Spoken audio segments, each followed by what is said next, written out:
Welcome, ladies and gentlemen, Warrior fans, all of Warrior Nation.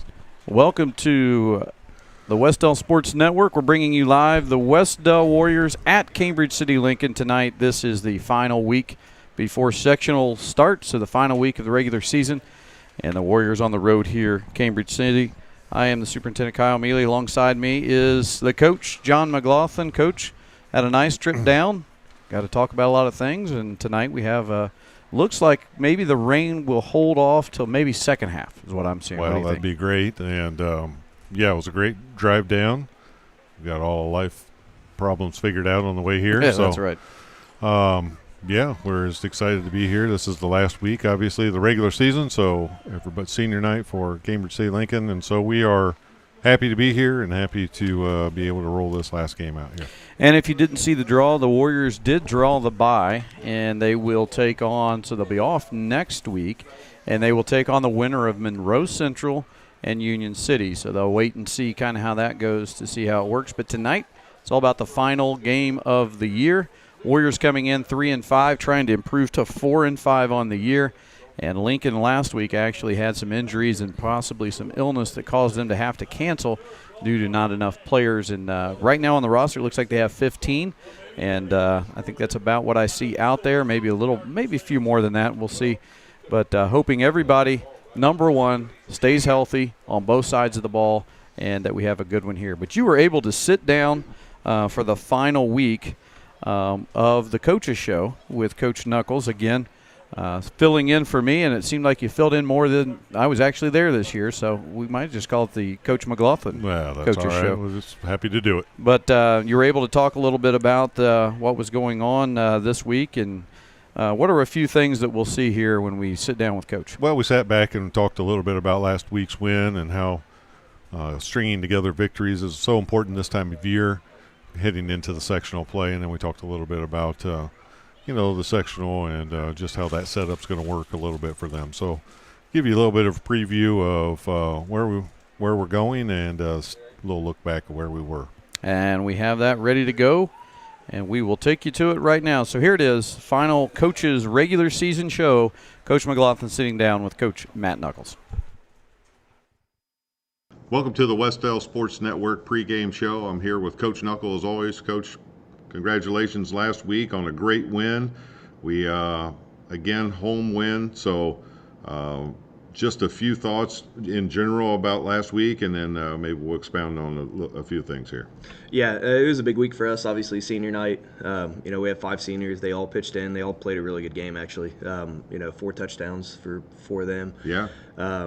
Tried to get that 5th, didn't we? We worked on it. We tried. It was not something we practiced a ton in practice, but we wanted to give it a shot when we got out there, Sure. But no, really proud of the seniors. Really proud of everybody. Handled themselves the right way. In a pretty tough game there, especially that second half. Carried themselves the right way, played hard, and they're just continuing to show that progress each week.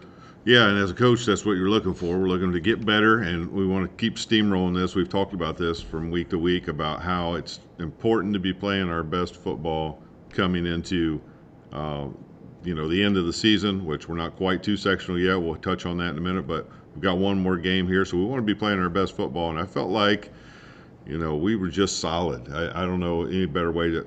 I thought we executed well, and I thought, like you said, second half was kind of more of a smash mouth game, but we carried ourselves well, and I just thought we were solid overall. Yeah, I think the last 2 weeks we've really shown, all 3 phases of the game, offense, defense, special teams, kind of what we can do.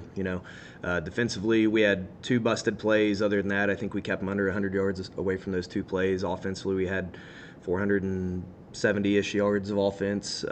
Did a lot of good stuff there.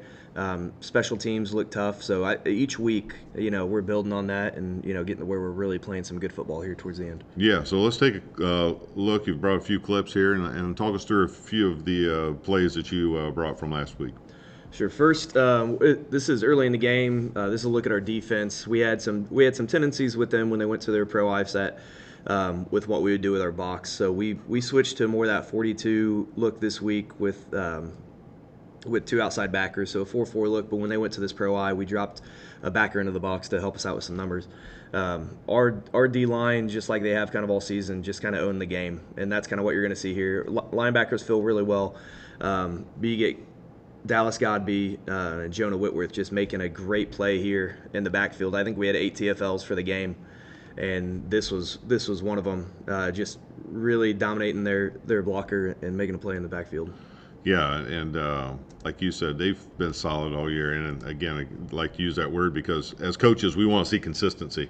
And you've gotten consistency out of your line this year, and we've not always been able to say that. But as the weight room increases and as guys keep getting stronger, man, our front line has been really good and continuing to get better. Yeah, they've been doing a great job. You know, we got some really good skill players out there, but everything's set by our O&D line, and they've.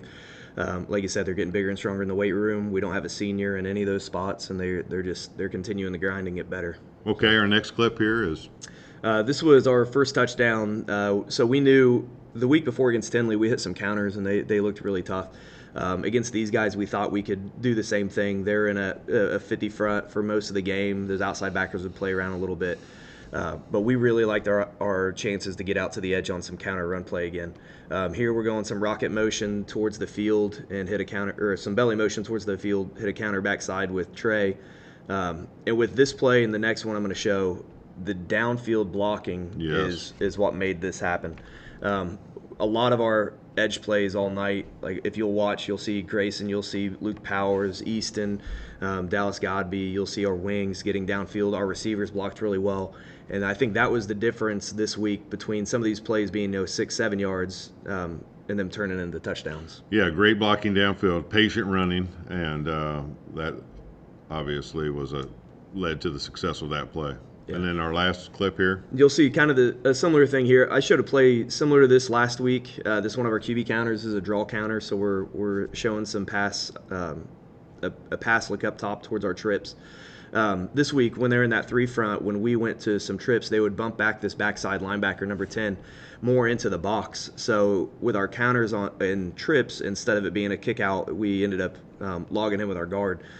Grayson Mealy did a great job on this all night. This was a huge play for us. Again, some really good downfield blocking.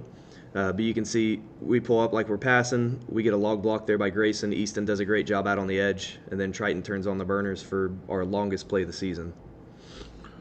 And I've noticed that we've kind of added a little bit more of the option of Triton running those last 3 or 4 weeks, it seems like, and it's been successful for us. So I know that's probably part of Coach Hansen and yourself's game plan to get him a little more in space too and get some running plays for him. Yeah, he's a good runner, and it just gives us another option in the run game instead of having to pound everything with Brock or get out to the edge with Trey. It's kind of that third back there that we can get some stuff backside with.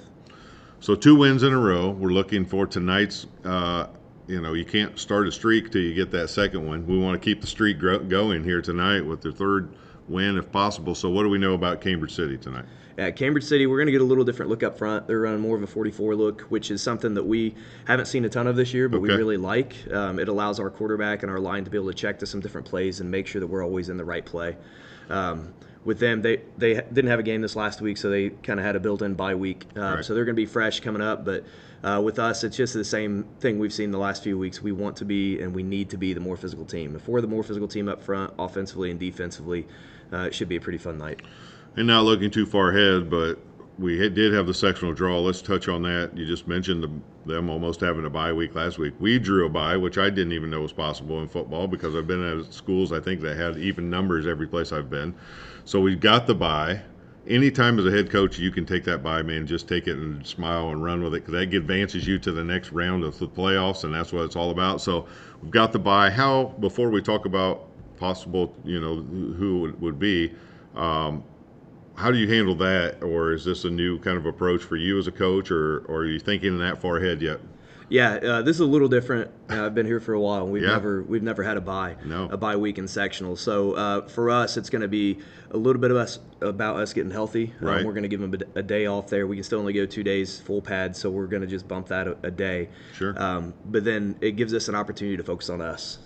What we've talked to our guys about earlier this week was, regardless of who comes out of that first game with Union City and Monroe Central, our focus has to be on us, getting better at what we do, making them adapt to us instead of us adapt to what we're doing to them. So these next 2 weeks is going to be really about us making sure that we can get to what we need to get to. We're getting better up front. hitting the plays over top that we need to, and defensively being in the right spot. It really gives you an advantage in the fact that, like you just talked about, as a coach, you can spend a whole week just honing in on things you want to get better because you really won't know your opponent yet anyway. So you spend that whole week getting better. Mm-hmm. The next week you can spend in preparation. So what a great way to take advantage of that bye. That's a great way to handle it. And obviously, as you mentioned, it'll be the winner of Union City and Monroe Central, and we are the top, so we'll be on the road. We know that at one of those two places. But tonight, the most important game of the year is the one you're playing, and that is Cambridge City. We'll move on and worry about sectional after tonight. Let's string this together, Coach, and let's get 3 games in a row. That would be nice. It's been a little while since we've done that. Let's start that tonight. Absolutely. And welcome back from the Coaches Show. Learned a lot about what to expect here in the final week of the season. And, Coach, another exceptional interview. You never cease to disappoint. Thank you. You know, what do I know? I was going to say I want to say a thank you to Coach Nuck for doing that every week because he takes time out of his schedule, and Mr. Romine sets it all up for us, which is great. We really just have to step on there, but nice of Coach to come in and give us the time because it's nice to just kind of look back a little bit and be able to reflect after we've already played that game, but it's also neat to kind of look ahead and see what the game plan is. So thanks to Coach Nuck and Coach Hansen and all the coaches we've had on, and we've got one more halftime that we can bring to you. We'll talk about that later, but don't get as excited about it. But we do have a halftime interview later. So right now we're going to try to kick this game off and get a Warrior win and string together, like we said in the pregame. Streak starts when you get that second win, so let's keep it going. Looking at this one, we've talked a lot of times when we get into stats talking about the other team. Tonight, we're going to talk about the Warriors coming into this one. At quarterback, coming off a great game was number 18, Triton Blevins, our senior quarterback. And let's talk a little bit about Triton this year. He's completed 43 passes for 674 yards on a 42% completion. He's averaging 15.7 on the completed passes, going about 84 yards a game. We are not known to be a huge passing team, but in this year more than others, we have surprised people and they really converted on some long passes. And when they've stacked the box, we've been able to go deep. So I think that's a threat that we have. He's only thrown 1 interception on the year, and he's thrown 7 touchdowns. So really good senior season. And then on top of that, you go into rushing, and you look at Triton as well. We'll just highlight him while we're talking about him. He has 300 yards rushing, 7.3 per carry.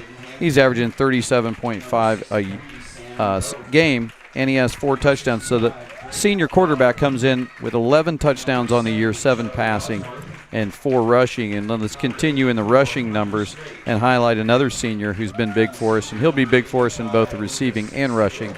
But that's Trey Adams. Trey Adams has carried the ball 60 times for 571 yards, 9.5 per carry, 71 a game.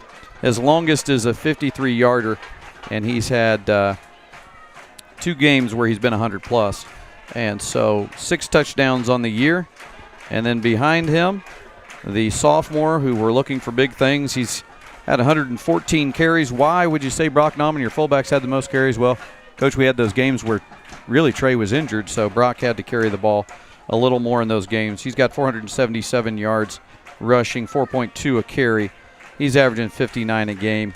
And his longest is a 31-yard scamper, and he has 5 touchdowns. So overall, you add in Tecumseh Dyer with a touchdown, who is a freshman. You've got 16 rushing touchdowns to 7 passing touchdowns. And you can see that the consistency's on the ground for us. Yeah, and you know, you talked earlier about how we don't necessarily are known to pass, but what we do is we take advantage of what the defense is giving us. And so we're in some years where we've talked about not being able to pass, we couldn't pass, but now we can. We just choose to take care of the ball, run the ball as much as we can, which opens up our passing game, and then we've done a nice job of taking advantage of that when it's there. Highlighting our receivers now, we look at Abdullah Abdulamir, who has over 306 yards. And then Trey Adams with 283. We'll take a quick break here as the national anthem's getting started. Finish up on stats, and then we'll be ready for kickoff.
And as we mentioned, Abdul-Amir and Trey Adams are our top receivers, both combining for over 500 yards.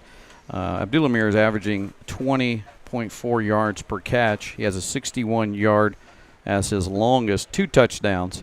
Trey Adams has a 34-yard as his longest. He has 4 touchdowns. And then Corbin Price does have a touchdown as well. So that's your 7 receiving touchdowns on the year. So offensively, there you hear it. Let's switch over to the defensive side because we haven't mentioned it all year long when we talk about defense and who's on the side of the ball taking care of things for us. And our defense has been strong this year. It's led by Grayson Mealy. The junior has 84 tackles. He's averaging 10.5 tackles a game. And then followed that up with, let's see here, Brock Nauman with 47. And then several guys behind there with 42 is Luke Powers. And with 41 is Dallas Godby. Those are your top tacklers for the season. And we have a total of 487 tackles. Now, when you talk about tackles for a loss, the Warriors have had 29 tackles for a loss spread out among a wide range of defenders on the side of the ball. And they've been able to pressure the ball a little bit better this year, which has helped. We also talk about sacks, and we can't not mention the guy leading us in sacks, and that is Jonah Whitworth, the junior, who's been a pleasant surprise this season on the defensive side of the ball. He's got 4 of our 7.5 sacks, and 2 of those came in the game against Monroe Central. When you look at interceptions, we have to also include another new face who's been talked about on receiving, but on defense, Abdul-Amir has 3 interceptions this year, along with Corbin Price with 1, Alec Thornburg with 1, and Grayson Mealy with 1 as well. Total of 7 interceptions. So there, rather than running down a lot of stats from the other team, this week we decided to talk about our guys. And you get a little bit of how the season's been statistically. And, Coach, they just did the coin toss. Did you see what happened? I did not. Sorry, I was listening to your stats. You were too caught up in the stats, and I completely understand it. We'll see here. We'll be kicking, I believe. We have kicking deferred for the second half, I believe. It's going to go to it looks like the Eagles heading back that way, so I was guessing that. But now I'm trying to remember if we, in the 15 years I've been here at Wes-Del, we've been here several times, but I feel like we maybe took a couple years off with our contract with Cambridge City, and now we've reignited it. And I've always said I do like the location here because, as you can see on your screen, you've got a road right across the street, and years ago, the road used to be pretty rambunctious. I remember there used to be a lot of people across there. Used to be all kinds of tailgating. And a lot of tailgating going on. I think that some of the years past we've been over here. Yeah, but I think that perhaps if I were the athletic director, I'd say that might hurt my gait a little bit. I'd like those people to come in and pay. So that's always a tough thing when you're this close. But a great area. I always say it's good setting for football, and it looks great area as you see it on your screen as Corbin Price gets prepared to kick it away. And back for them is Evan Stuckey, number 2, the junior. He is also their quarterback. So here we go. Little squib kick. That one's actually picked up, and I can't 28. see. 28 has that one. That is Gage Sherwood, who is finally tackled there, and it is going to be. He's going to get the ball about the 37, it looks like. Yeah, that was Grayson Mealy, and I believe Luke Powers in on the tackle. Sherwood turns that ball to the 36-yard line. We'll make it up again their drive. I talked to Grayson a little bit, and I said, hey, what did you see on film this week with the coaches getting a player's perspective? He said a lot of triple option, and that Stuckey is a pretty good ball player, he said. So we'll be looking for that right now. The ball is away, and he's to the outside, and a good run across for a first down. That is number 10 for them. I do not have that number. Yeah, we don't have that one. It looks like number 4 is a freshman, Noah Patterson, playing quarterback right now. Yeah. So they've moved number 18, which is a little bit different, what you were talking about, which we don't have either. So yeah, there's a lot. I think there's just some different numbers maybe. I believe you're right. So we apologize if you're from Cambridge and we're missing out on you. But tackle made there by Grayson Mealy. That was Stuckey with the run. Yeah, we do apologize. Some of the numbers we don't have for Lincoln. If you're tuning in from Lincoln, Bryson Blevins combined to make the tackle. and Nice those pickup. of you Warrior fans, we've actually fixed our roster. It took us 9 games. Took us 9 games. I think we finally fixed our roster. So It's like about 2nd and 5. So maybe 6. yeah, Probably 6. 2nd and 6 on the 47. So And they are handoff again. Met again. That is Grayson Mealy again in on that stop. Grayson and Dallas there to make that hit. And so a loss of about 2. Take it back to, looks like, 3rd and 8, 3rd and 7. I think both teams like to run the ball. And, Coach, if that holds up, you know how we like that clock to run. Well, yeah, I mean, especially if you're ahead. So if we can get the lead and let the clock run, that'd be awesome. I just meant more for you and me. No, Just like true. a good quick game. Yeah, you'd like to go to bed early. Yeah, I do like to go to bed. Oh. We almost had a great tackle there. He is shifty and finally taken down by Trey Adams, number 13 there. But I'm telling you what, it was Patterson with the carry. Patterson dodged 2 or 3 on that one. Well, one of our guys, and I didn't see the number, tried to make a tackle on the ball and strip the ball, which is okay if you've got him wrapped up, but instead he broke loose and we weren't able to do anything. But we did force him into a loss, and so that bring up 4th and 10, and it looks like the punting unit's coming on. It sure does, Coach. Looks like Trey Adams is back, and for them, their punting unit is out. We'll see if we can get some decent field position out of this. Oh, looks like we had a jump. We'll see who's it on. It may be on the defense. There's a white Calling it. I think it's going to be Ford Escape I think it's going to be a. in the parking lot in the front row with their headlights on. Looks like it was false start. You didn't drive your Ford Escape tonight. I did not drive my Ford Escape tonight. All right, good. I heard that being announced, and I thought to myself, mine's not white, it's champagne. That's right. It's going to be 4th down and 15. All right. So Here we go. The kick is going to be away. looks like And it's up in the air. We got to get away from it. Going to And it go goes out of bounds. out of bounds, or, yeah, it's close. Down there about the 35, 36 I'm maybe. going to say they're going to probably start in the 36 or 37, which is real close to where they started. So Yeah. both teams are going to start at about the same spot on their respective ends of the field. So the Warriors coming off of 2 wins. It's the first 2 wins in a row since the 2020 season.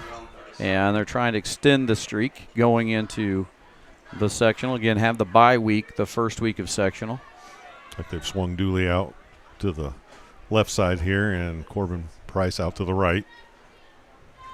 Similar setup that we like to run most of the year here. Senior There's Triton, nobody on Dooley. Senior Triton Blevins now in motion.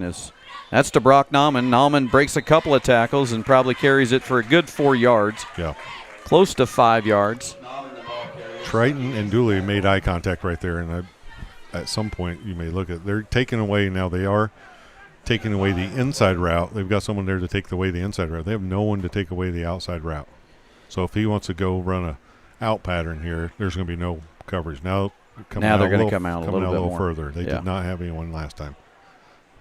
And it is 2nd and 5. Ball's on the 42. Blevins under center. Out goes Adams. It's a pitch to Adams to the far side. He's got blockers. Good Trey is running. up across and still on his feet, and he's down to about the 40, Looks like it's maybe the 38. 38. No flag, so that's going to be a first down. Good, like you said, blockers out front. Good job of patient running. We've said that a few times in the last couple of weeks about Trey. Patient running, getting good blocking, find those those blockers. Let them do their job, then bust down when you find the hole. Trey did a nice job there. And it will be 1st and 10 on the 38-yard line. Abdullah down here at the bottom of your screen, and I believe it is Corbin Price at the top. Blevins now at 1st and 10. Adams in motion. That is a handoff to Brock Nauman. Nauman across for another 5. Well, moving the ball pretty well. Well, whenever you're picking up positive yardage, it's always a good thing. And again, it's going to be About 2nd 4. and 5. Yeah. 5, 6 yard line. That's a long 5. Let's just give him a long 5. I got a little nervous there when I saw our executive producer looking over my head. Well, that's There's a few things flying around. there our are some heads in things here. flying around. Here we are on 2nd down. Brock again. That's Brock Nauman again. He's got room. He's to the outside. He bounces and that's a cross for a first down. Another good run by Brock Nauman. That'll be, looking at the spot, it's going to be on the 29, 24. So doing a good job of moving the ball well, and really haven't had to open up the passing game at all yet. Just able to pick up. Listen, if you can get 4 or 5 yards on every carry, then why would you change it, right? Exactly. Now we got our both receivers on the right side. 1st and 10 on the 24. Adams in motion. It's a pitch to Adams. He's behind Nauman. He has more blockers. The outside. Dooley with a block. He's finally taken down there. About a pickup of 7, maybe 8. Nice pickup on first down. I would have, on first, but I would have loved to have seen Trey cut that back into the inside just a little. He had Brock and Grayson just in front of him. If he cuts that back to the left just a little bit, I think he might have gotten another 7, 8, 9 yards, if not gone all the way. But a great run. It's hard to say, but he has blocking out there. I saw the same thing. 2nd and 3. It's on the 27 now. Or excuse me, the 17, I believe. And that's going to be Nauman close to a first down. Oh, that's a pitch. Out. Pitch to kept it. Nice job by Blevins to hide the exchange to Nauman and keep it, and gets a pitch for a first down out to Trey Adams. So now we're right on the goal. So it's going to be first and.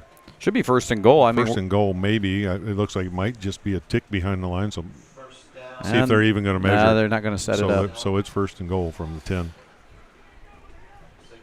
So the Warriors stringing together a good first possession, and they're also watching that clock tick away. Both good things if they can score here. It's 5:32. Not trying to get in your way here. But no, I can look at the screen. You look at what you need to look at. All right. That's off to Brock Nauman. He's got room to run, and he picked up, I'd say, probably 3 or 4 there. Yeah, he got close to half of what he needed on first down. Again, picking up 4 yards of carry, 5 yards of carry on first down. We'll take it. The run game's been working, but I wouldn't put it past old Coach Hansen to throw in a pass play here if need be. Looks like we're just on the 6 here. So got Dooley going out far to the left again. It's been a steady run of the fullback and then a pitch to Trey Adams. Let's see if we continue that or if this is when offensive coordinator. Watch for that fake pitch. There it is. There it is, and it's going to be Triton keeping it, and Triton Blevins is going to score for the first score of the game. So the senior in again, and that is his 5th rushing touchdown of the season. We haven't here it is a replay, and we're seeing that tonight, but we've seen it a lot over the week, and that play's been getting better and better. I think starting with the Tinley game, we started using that more and more. The first time we saw it was against Indianapolis Tinley, and it worked well there. And again, Hansen pulls it out at probably the right time. It's hard to argue when you score a touchdown, isn't it? Probably my favorite part of the game is when Trey Adams, the holder here for the kick, counts all the players. And if you know Trey, and I do, and I know his family very well, he probably wouldn't be my number 1 choice for counting on the team. And there's a flag. Let's see what we got here.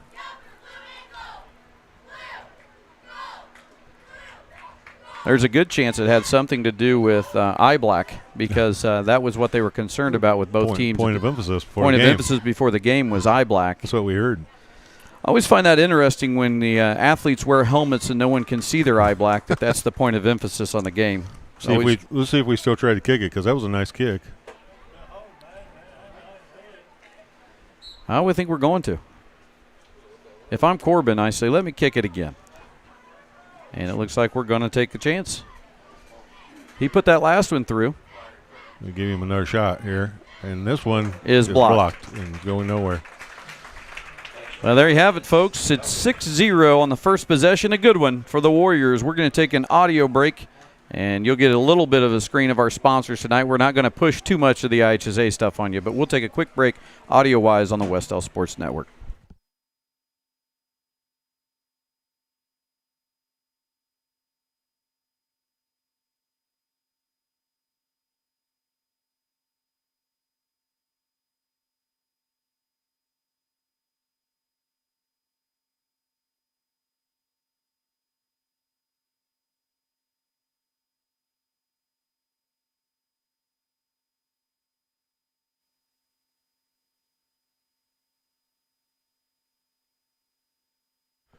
And we're back here at Cambridge City Lincoln. They are the Golden Eagles.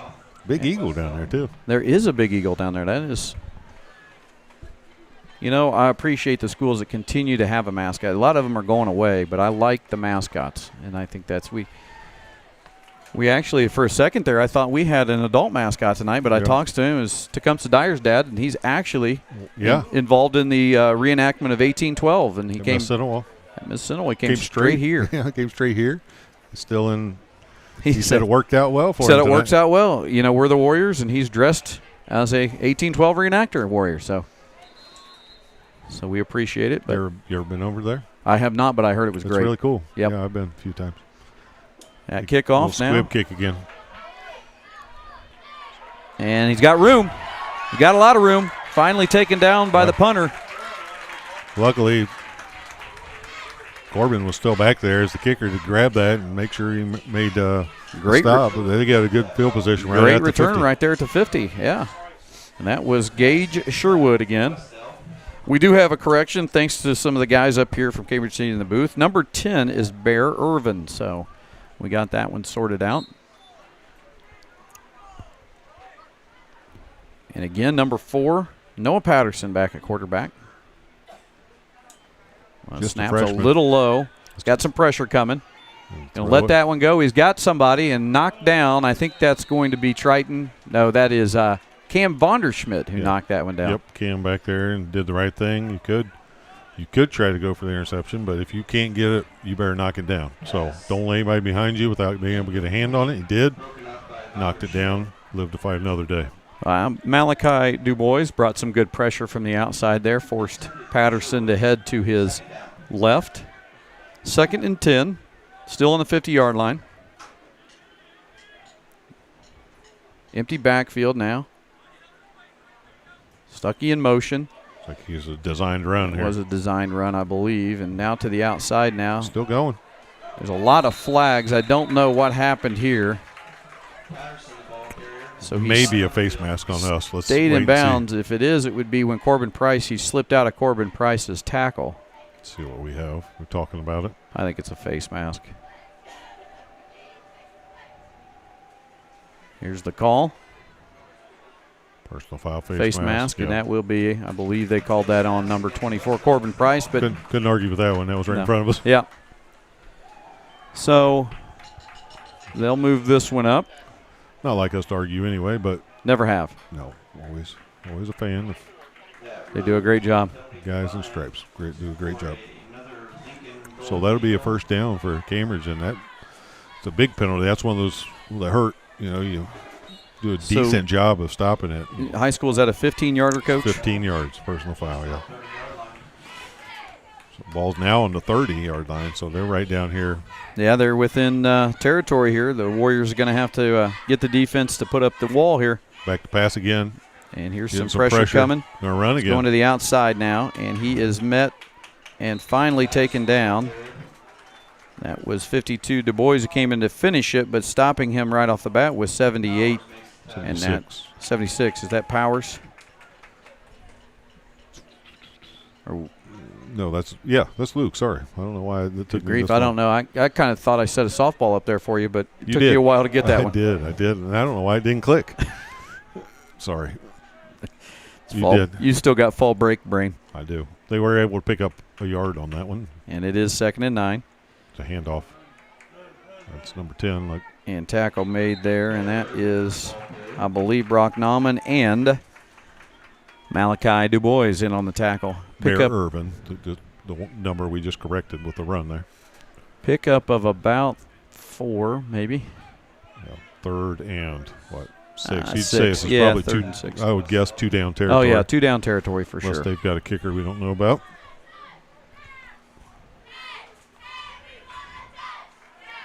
Lincoln doing a nice job here moving the ball in this series. And that one is finally taken down, and tackle made underneath there is Corbin Price coming up from it along with 72, and that's Easton Stewart. So it's going to leave 4th and a long 2 here. Yeah, it's a long 2, almost 3. So we'll see if the Warriors can hold here, but so far they've been able to pick up at least 2 to 3 on a carry. So motion, and they're going to do the same play they just did, but that this time one we is snuff it stopped out. right away.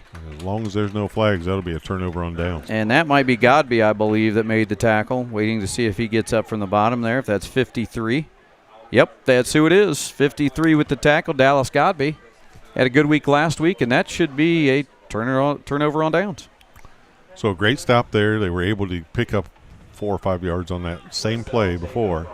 Learn from your mistakes, I guess, because we did a nice job of filling that gap this time and making a good stop.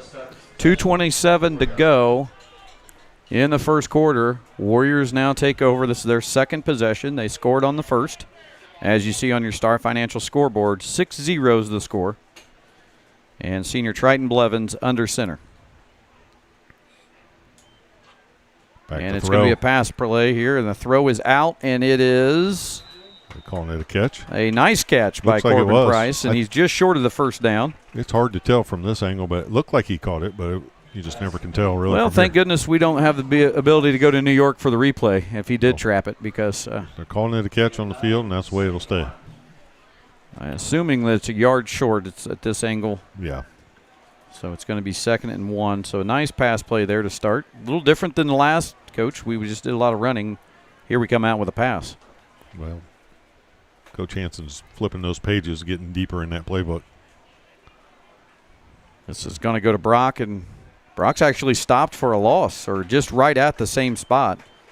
And nice job by Cambridge City Lincoln to sniff out that run play with Brock. So it's going to be 3rd and 1. Yeah, they've done a nice job. You know, they're in the boat we were in last year, just not a lot of numbers out there. So a lot of guys having to play a lot of minutes on both sides of the ball, and they've actually done a nice job. 3rd down and 1. This is a big one. You want to convert here, because if not, you're going to punt in that field position. So Warriors looking to convert. Oh, quarterback sneak. And it is, and he's across. Hold on to it. I think he's got plenty, and he does. Should be, yep. And the mark is going to be the 1st down. They'll move the chains. Minute to go right now.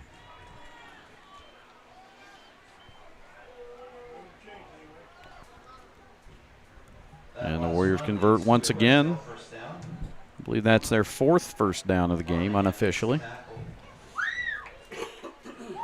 Clock will continue to run. We'll probably have to run one more play here, depending on how low we take this. If we're smart, we'll run this down under 40 on the game clock here, which was a little troubling for Triton because the clock's behind him, but it looks like we made it there. So Adams in motion. Levins back to pass. Is going to go to Abdullah. Abdullah has room. Caught he it. makes the catch, and he is down and across the 35-yard line. So great catch. you had talked about that, Coach, and you said we may see that at some point, and there it was. Yeah, this looks like the way they're giving up the outside routes to the wide receivers here, especially on this side, on the left side. They're taking everything from the middle away, but they're giving that outside route. So the ball had to be placed in the right spot, and it was. Abdullah with his first catch, and I don't know if Abdullah is still dealing with an ankle injury from the past game, but it looks like it. He's hobbling over there a little bit. Didn't look too bad on that route, though. And there's it's a reverse to Trey Adams. He's got a lot of room on the outside. Let's see if he can get around him. He does, and he is down the sideline, and Trey Adams in for another score. The senior's in. No flags. It's a clean play, and the Warriors are up now 12-0. Caught everybody going the wrong direction there. That's what that play is designed for, the misdirection. It's always difficult to see from up here how much room you have on that sideline. We're tiptoeing the sideline there. Looked like he had a little more room than we could tell, but he did a nice job of turning on the afterburners there and shoving that ball right into the end zone. You get to see a little bit of the athleticism of Trey Adams that we already know about. You had him in basketball the past few years. You already know about deceivingly quick his ability. And that going for 2. Yeah, we are going for 2. That is the 7th rushing touchdown for Trey Adams. Back to throw. Not much time, but he's wide open. He gets it to him, and that's Mason Davis. Mason Davis catching the 2-point conversion, and the Warriors now up 14-0. It's a good thing he was open because Triton was getting a lot of pressure. He had to get rid of that thing. Yeah, Lincoln brought the pressure on that one, and they did get it away just in time. So there you go on the Star Financial Bank scoreboard. After what is, well, there's about 1.3 seconds left in this quarter, but the first quarter score at this point is 14-0. We're going to take a quick audio break. We'll be right back with you here on the Wes-Del Sports Network.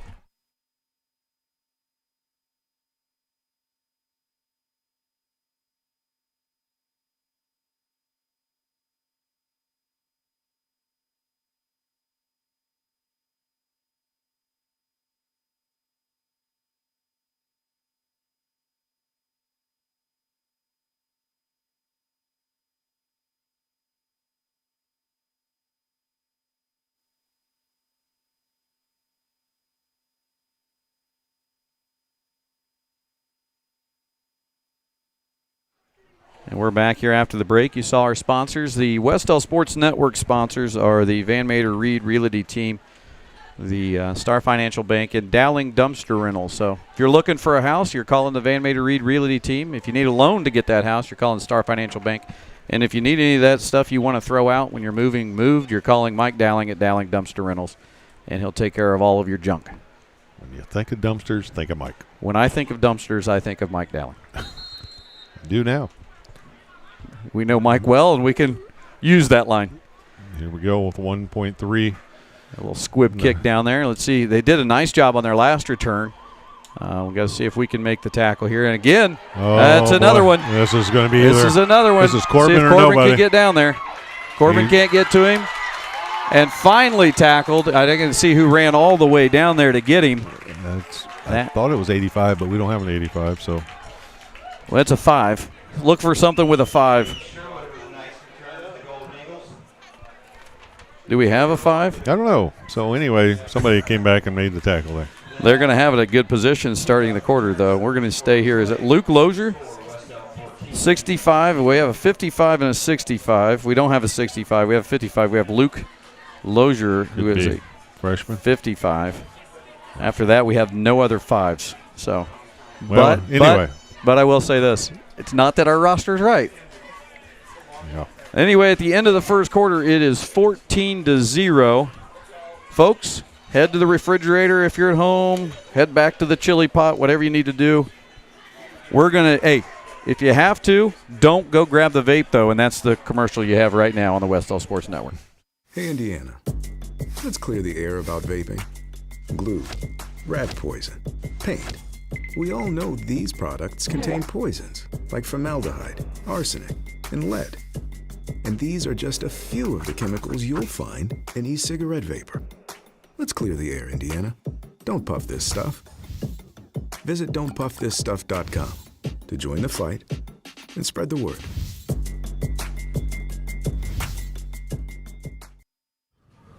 And there you go. There are your sponsors. The Van Mater Reed Realty Team, Star Bank, and Dowling Dumpster Rentals, bringing you all of the Wes-Del Sports Network content free of charge. By the way, don't miss tomorrow, 11 a.m. Tune in to the IHSAA network. Look for the links coming out from our athletic director, Kai Denney, for your Lady Warrior volleyball team taking on LaPel. LaPel won in the first round, and it is the game 1 tomorrow, the feature game. 11 o'clock. 11 o'clock. I will be the PA announcer, but I believe the guy beside me will be on the mic. Yeah, we'll be there. We'll be ready to go. You're 25-6, ranked number 6 right now, I believe, or 5 in 2A. Warriors will be ready to play tomorrow. Good luck to the ladies. Here we go. 1 second to go. Or no, sorry, we're in the new quarter now. Across the top. And that's intercepted. He was down on the ground, and it intercepted by Triton Blevins. We have a flag down in the backfield. This one may be coming back. Well, if it's holding, then it's ours. But if it's not, then Triton Blevins was on one knee when he made that interception. It's declined. So we'll get the ball there. It was an interception because it was declined by the Warriors, of course, because of holding on Lincoln. So Warriors will take over right there on the looks like 2 or 3 yard line. That one shocked Triton. He had tried to make a cut, slipped, and when he looked up, the ball was there. Caught him right. And he said, well, I'll just catch this.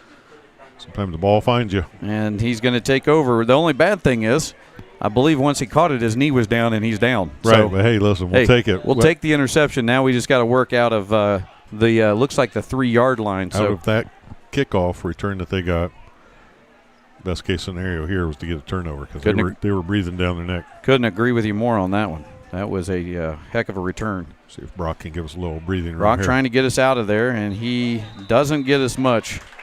I don't think he even moved us. Maybe. Yeah, I don't think we got any gain there. This is one of those where you're taking a chance. If you drop back to pass, a holding will get you a safety. Get sacked, you get a safety. And the other thing is if you try to do any of those pitch plays or anything, it's taking you back into the end zone. So your best case scenario is try to get some great blocking up front and get Brock to just plow forward, maybe even a quarterback sneak to get you another 3 or 4 yards here. And here we go, 2nd down, looking to get ourselves out of here. Again, we'll take the interception, but it does put us in this position. So 2nd down and 10. And nothing fooling them there's again. Nothing fooling them again here. That's a loss. It's going to be on the 1-yard line now. It's going to be interesting to see what we do. They're really pushing in the middle. I know it's a chance, but I'm not so sure we don't try a pitch play to Trey and try to get him around the outside. Yeah, this is one where you're right next to your head coach. How aggressive do you want to be? Yeah. Hanson's asking him, how aggressive do you want to be? Because we could probably get a pass play here open, but how aggressive do you want to be? I think we just lost some lighting. Lost a bank. We just lost a bank of lights. It looks like the officials are going to continue. Yeah, we're going to play through it. And this is good old-fashioned night ball now. And it's a pitch to Trey. Here's a pitch. He's got Grayson. He's got to make a move. He's across, and he might have picked up the first down, and I think he did. I think he did from the spot. So they did do the pitch play. I believe they've got the light back up. So I wouldn't be so sure about that. Okay, maybe not. It does look awful dark, but I don't know. There's a lot of cars back there. We can all turn our headlights on. Hey, bring them out. Hey, that's where we need those cars on the road. Flashlights from your phone. Line them up and. That last run led to a Wes-Del first down. That lights out on that run by Trey there. 1st and 10 on the 15, and it is 10 minutes to go in the half. Warriors again moving the ball, get themselves a little bit more breathing room now. And this one's to Brock Nauman, and he is across for about 2. And they're doing a good job of stuffing that hole there in the front. We're getting got about a yard on that one. We aren't fooling them right now on that. That is for sure. But we are running the clock, and we did get a first down. And what you have to remember is obviously those are tough runs for Brock. That does set up our other stuff, though. It does. Brock pays the price sometimes for Trey and those guys to set those plays up because bring 3 guys up there to stop Brock, and now all of a sudden you pull that ball back out and give it to Trey, then good things are happening. And right on cue, here we go, and it is Trey. No, that's Mason Davis. He's got blockers. He's behind his blockers, and he's down across the 30-yard line. Yeah, he's going to be about to the 34, so great run there. Again, fake to Brock. They're plugging the hole and then go outside. But if you get your blocking out there and you're running aggressively like Mason did right there, good things can happen. And 9 minutes now, under 9 minutes. 1st and 10 on the 34. Mason Davis with one of his better runs on the season. See him in the future to come.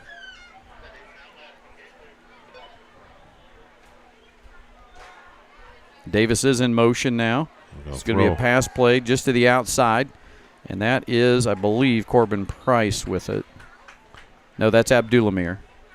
And he picks up about 4. Picks up about 4 yards. So you'll take 4 yards, maybe 5. Looks like closer to 5, and he'll pick up about 5 yards on that. You can see over there? Oh, yeah. Eagle eye. That's not the only eagle down there. I've got a golden eagle eye next to me. I have to look at Mr. Producer's monitor. Yeah. Yeah. That's a pretty clear picture, isn't it? That's a great picture. You're welcome at home. Yeah. That's for Mr. Romine. Mr. Producer giving you a great picture at home. Adams in motion. It's going to be a fake pitch. This is the quarterback keeper. He's trying to get away. Great tackle made there by number 55. That is, I think it's 55. No. Yeah, it's 55. Monahan. Monahan. That's Anthony Monahan. Nice job. He tracked him down. Yeah, he did a nice job. That play worked the first time we ran it, and it's worked a lot over the weeks, but did not work right there. No, that's going to bring up 3rd and 6. Ball's on the 37-yard line. Warriors trying to convert. See, we've got double receivers on both sides, so it looks like a pass play. And it is going to be a pass play. He's got time. Triton's And got he's time. open. He's wide Dooley's open. It's Abdullah with a great catch. And he's wishing he didn't have to jump right there because he was going to go in for the touchdown if he didn't, but he had to jump, leave his feet to catch it. Once you're down in high school, you're down. Can't get up and run like the pros, you know. I get you. I get what you're saying. Can't do it. You just can't. You can't do it. Yeah. 14-0 is your reset score on the Star Financial scoreboard. 7 minutes to play. 1st and 10, ball on the 30. Warriors now threatening as they go across. They're headed into the red zone territory. And it looks like another pass play. He's got some time, and he lets it go. And he's got Trey Adams, and that's a touchdown pass from Triton Blevins to Trey Adams. We've heard that several times this year. And that is the 8th passing touchdown on the season.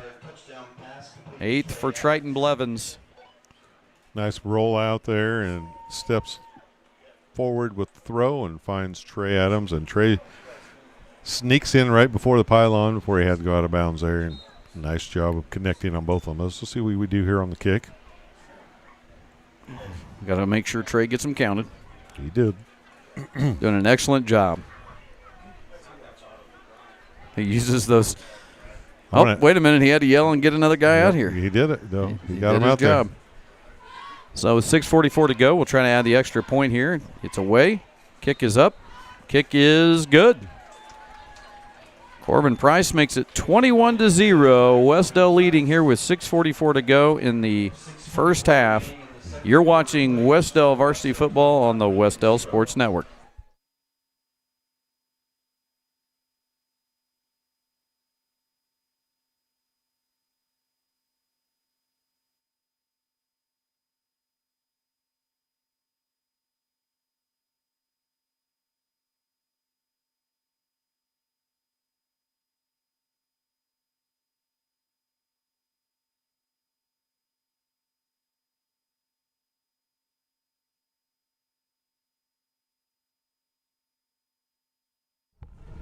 And there are a few of your corporate sponsors for the athletic department. Montgomery Insurance, Campus Rentals, Pizza King are a few of those.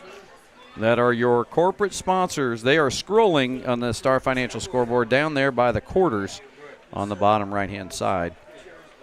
But if you're just getting into the game, just tuning in, it is a good start for the Warriors. They lead 21-0 here in the first half.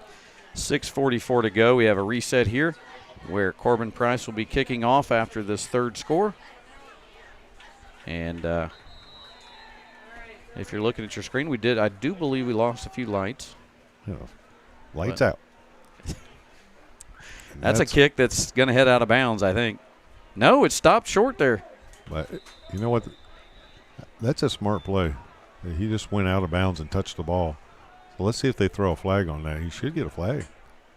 Yeah, all because he has to do is be out of bounds and touch the ball. And that's a smart play by the Cambridge City Lincoln. That should be a flag, and they should get the ball moved up because he slid out of bounds. Now, and then I can't tell from where he is, but if he goes out of bounds and touches the ball first, that's a penalty on Wes-Del. But I don't know that they're calling that.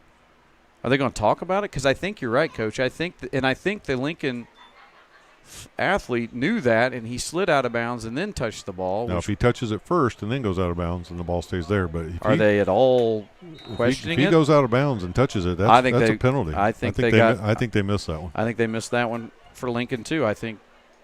I'll be honest with you. I think the high school athlete knew more on that one. There's a stop. And that is a stop right away. Let's see where they mark it. It looks like a loss quite a bit there. And see who comes up from the bottom there. I'm trying to see. There's a lot of them. It is Powers.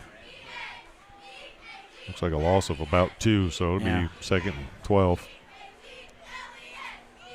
Powers and Godby is who I had down at the bottom of that one. They've been doing a nice job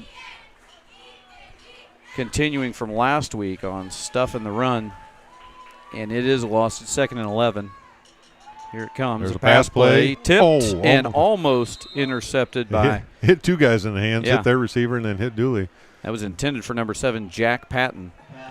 Just thrown just a little behind him, and Dooley wasn't able to grab it either.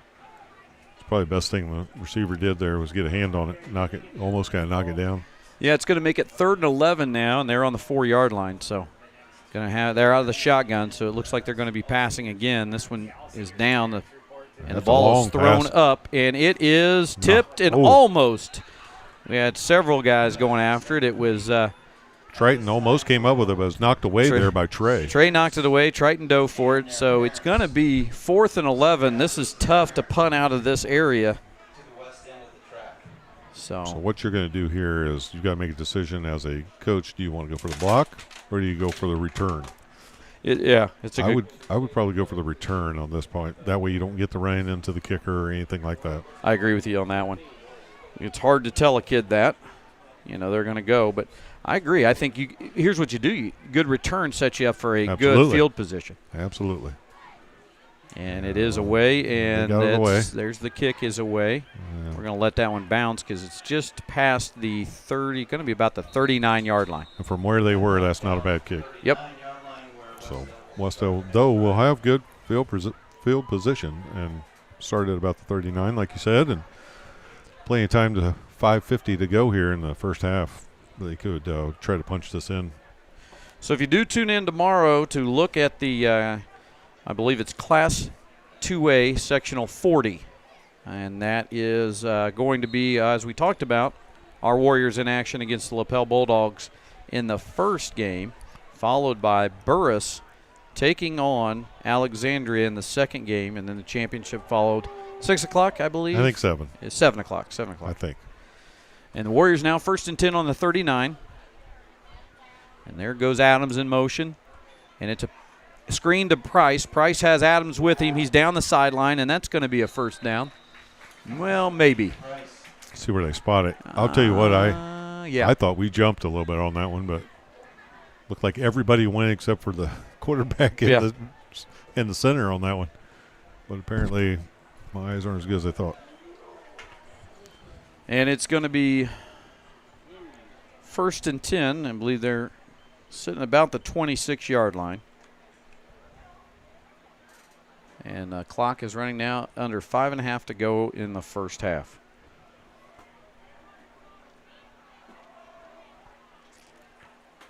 There goes Mason Davis. The pitch is to Davis. He's got some nice tackle made from behind, but he picked up some positive yards there. Let's see. Got a flag on the play. And the number 10 made the tackle, and that was Bear Irvin. We're going to call a chop block here. That's going to be a big penalty on us. It's going to be one of those engaged already with a blocker and come low. It's going to be a chop block. Mm-hmm. Pork chop block. That's what it is. You always get them, Coach. Not always. I got that one. Calls blocking below waist against Wes-Del. I couldn't tell when we were down there. Are they cooking pork chops or was it? They had the griddle going, but I didn't see. Smelled good, whatever it was. I want to say in years past it's been pork burgers, but. Wow. Been a few years. It has. Well, that's a big penalty, obviously. Now we're further back than where we even were when we got the ball initially. It's going to be. Plenty of time, though. What is that? 5 minutes to go. It's 25. 1st and 25, maybe? Let's go with it. I mean, it's close to that. Has to be. See what we have in this 1st and 25 package here. Looks like a pass play. He's got him all the way wide open. He's got Trey wide open, and he is wide open, and that will be a score for Trey Adams. And he went in motion and nice design play. Came back around the backside. Everything was looking like it was going to go to the right. And there one you of the see things on the that's hard replay. to do too as a quarterback is to throw back across to the other side of the field. Not too hard on that one because he was so wide open that all he had to do was put a little bit of loft and touch on it, and he did. traded the rest. Saw him give a fist bump to Athletic Director Kai Denney down there in the end zone. That'll be your halftime interview. You interviewed Mr. Denney? Talking about. Well, everyone will know that they need to mute the screen and go get something to eat. It's going to be no good. That one's short. Yeah, we talked a little bit about the end of fall season and the leading into winter season and all things in between. Well, the Warriors now extend their lead 27-0, and everyone can get primed up in 4.5 minutes. You'll be able to sit down and listen to that interview. I'll tell you what you can enjoy is that Mr. Denney couldn't wrap his head around the fact that Mr. Romine had already done this, that we were recording this, but the game was going to be on Friday. So I kept mentioning Friday night and saying things like that. He was obviously, we pre-record these on a day earlier. We don't do them live. And so he was having a little trouble with it, but it was fun. It was fun to remind him a little bit. So. Well, Mr. Denney, he's usually, you got to stay on one thing at a time. He's not a multitasker. Yeah. That mind doesn't work like that. I wish I could have texted it to him. He would have got it. Marco poloed it to him. Yeah. If it's on his phone, he'll get it. You know what else? Don't ever try to call him. He does not answer a call. Yeah, it's weird. He'll answer a text. A guy that has his phone that much. Yeah. So anyway, that's what you got at halftime. You got me, Mr. Denney, and a sounds amazing. Big pot of chili. Sounds amazing.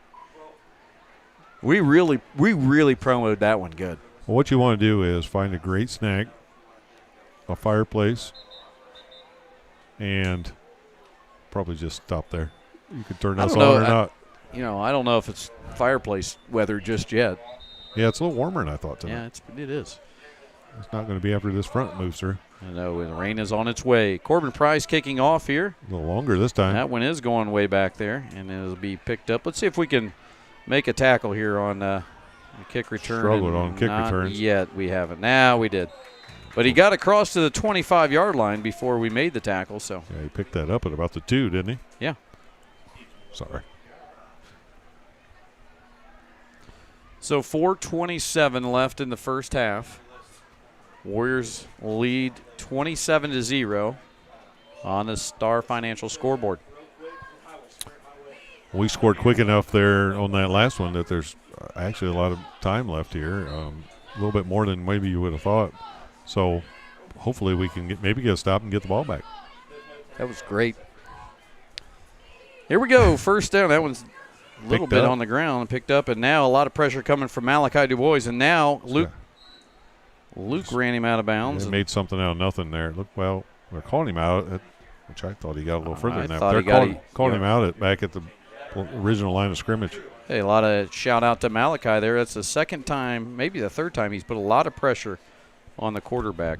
We've said Malachi's name a lot in the last 2 or 3 weeks. His real breakout game was Monroe Central. Yeah, you're right. And at Monroe Central, he came in and was very effective against the pass and putting some pressure in, and he really has been consistent since. So another guy killing it in the weight room. Absolutely. And this one away now. Here comes more pressure. Ball's in the air and had to throw it away. Probably the best decision at that time. Again, that was multiple Warriors coming in on pressure. Got rid of that one. He was outside the tackle, so he could just throw that one away and not be a penalty. Speaking of the Eagles, I got a chance to see the Eagles on Monday. Different Eagles, but the band, the Eagles. And when you say Eagles, there's only 2 of them left. That's not true. There's a lot of them left and a couple new ones, but you want to talk about having the time of my life. Did you take it to the limit? One more time, because that's their last 2. That one's up and that's caught. A nice he catch. Got behind us, and that's a big pass play. Yeah, that's the one thing you don't want to do is let somebody get behind you, to sneak behind you on those pass plays. And we did it last week. We did it again this week. We gave up a huge third down play. You know what that is? That's a freshman still learning a little bit back there. Cam Vondersmith, he'll make that correction, but learning lesson right there. Everything's got to be in front of you. They can catch it in front of you. Can't let them, especially if you don't have any help. You're the last guy back there. You don't have help behind you, so you've got to make everybody come back to the ball, or you got to stay behind it or in front, at least hand in front. And here they are, 1st and 10, and now trying to run it, and tackled there by number 52. That is Malachi DuBois who made the tackle. Malachi Easton and looked like, what was that, 56?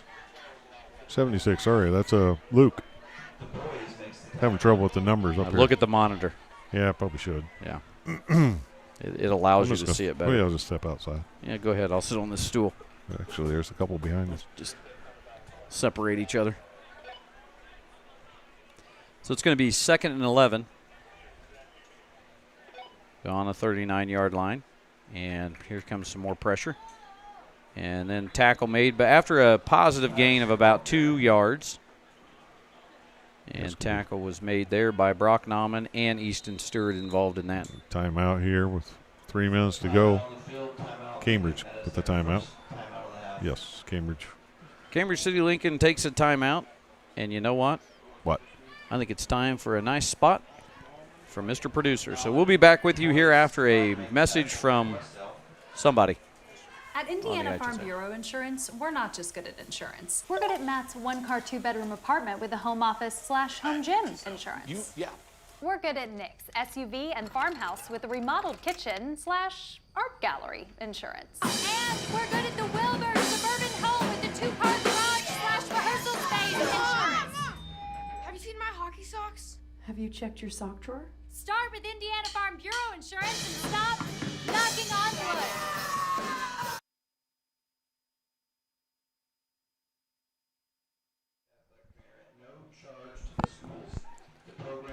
And again, Wes-Del football is made possible by the Van Mater Reed Realty Team, Star Financial Bank, and the Dowling Dumpster Rentals. I lied to you. It was not an IHSA spot. It was an Indiana Farm Bureau spot. Stop knocking on wood. Well, we thank you to all those sponsors that you just mentioned. That we couldn't do it without them. And please hit subscribe if you haven't done that already this year. We'd love to have you be part of the Wes-Del Sports Network. This will be the final outdoor broadcast. Well, no, I say that sectional still. But Yeah, we got sectional. Then we move, depending on what happens. Oh, that went almost through the hands. That was intended for number 28. Gage Sherwood. So it's 4th down now, and at this point of the game, you imagine they're going to go ahead and I would think they go would. for it. At this point in the field, too. It is senior night, as I hear him announce, so they will have their senior night festivities at halftime. Here it is, 4th and 8 on the 36 for Lincoln. Picked up off the ground. Oh, that's a low snap. And that one that just took taken too long. down and tackled by Luke Powers, and that will be a turnover on downs. Yeah, that was a bad snap. By the time he was able to pick it up, the pressure was there, and good job by Luke Powers. And we'll see now how aggressive we are with 2:30 to go. And I believe what are they doing? It's turnover on down. Yeah, I understand that, but. Okay, here we go. That just seems to be a lot of talking for a turnover on downs by the officials. Well. And now, did we take a timeout? Did no one take a timeout? Yeah, the clock was running there. Turnover on down stops the clock, so they'll get that right, I guess. Oh, I see. They want to reset the clock at 2:38. Is that what they said? 2:38. There we go.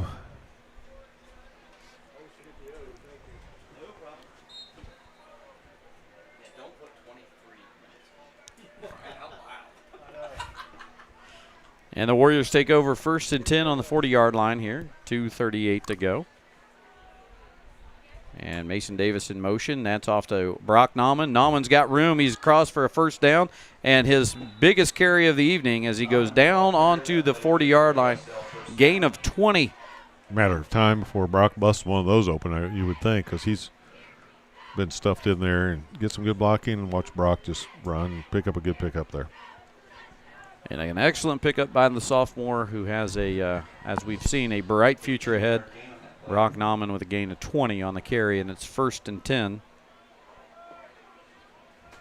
And that'll be spotted at the 43.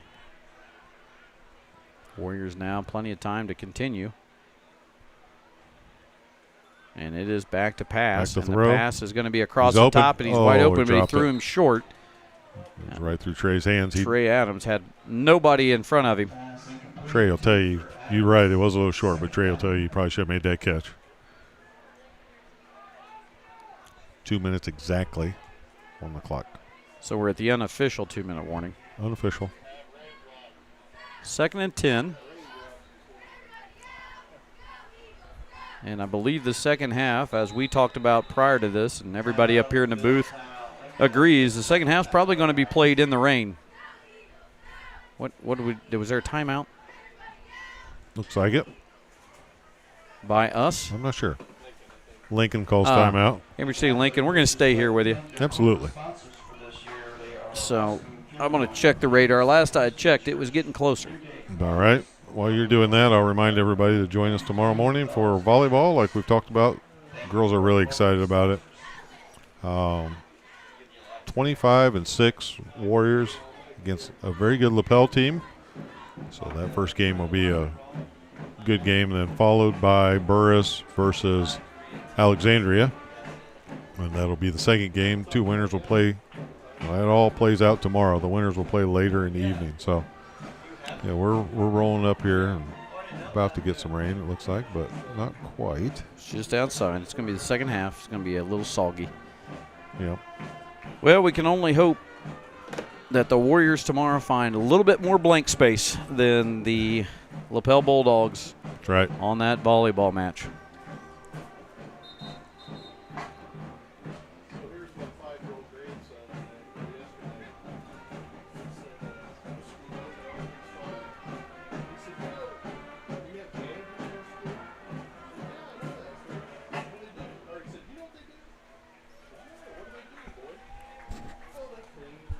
We appreciate all of you tuning in Absolutely. and avoiding the rain that is imminent here in the second half. But we also appreciate those who made it out that might be listening that are going to weather the storm with us. Not really a storm, more just It's just going to be some rain. just some rain. 2nd and 10, here we go. Hand off to Brock. That's Brock Nauman, and he is up about 5 yards, maybe 4 or 5. And running that clock. 3rd and 5. Yep. Yeah, about 3rd and 5, long 5.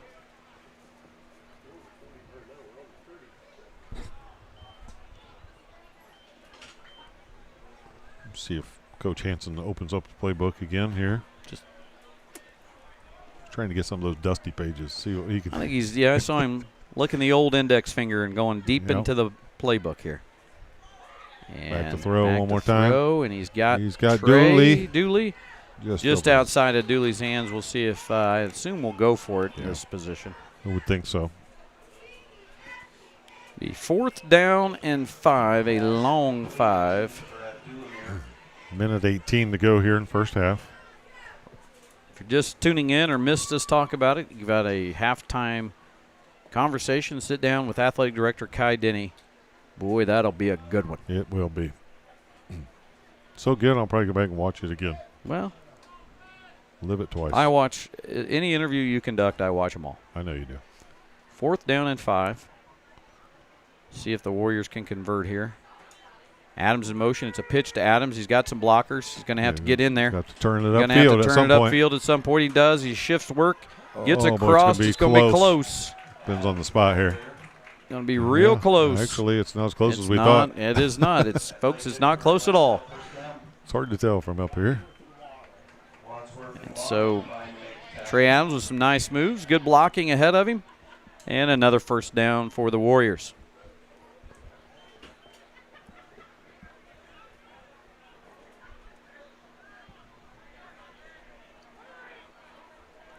Triton Blevins now trying to hurry up, get things moving. That's a fake. Fake pass. He's got plenty of guys ahead of him. Couple of moves to see if Triton sneaks in for the touchdown, and that's his second rushing touchdown of the game. That would be the second one of the first half, and it's 33-0 Wes-Del.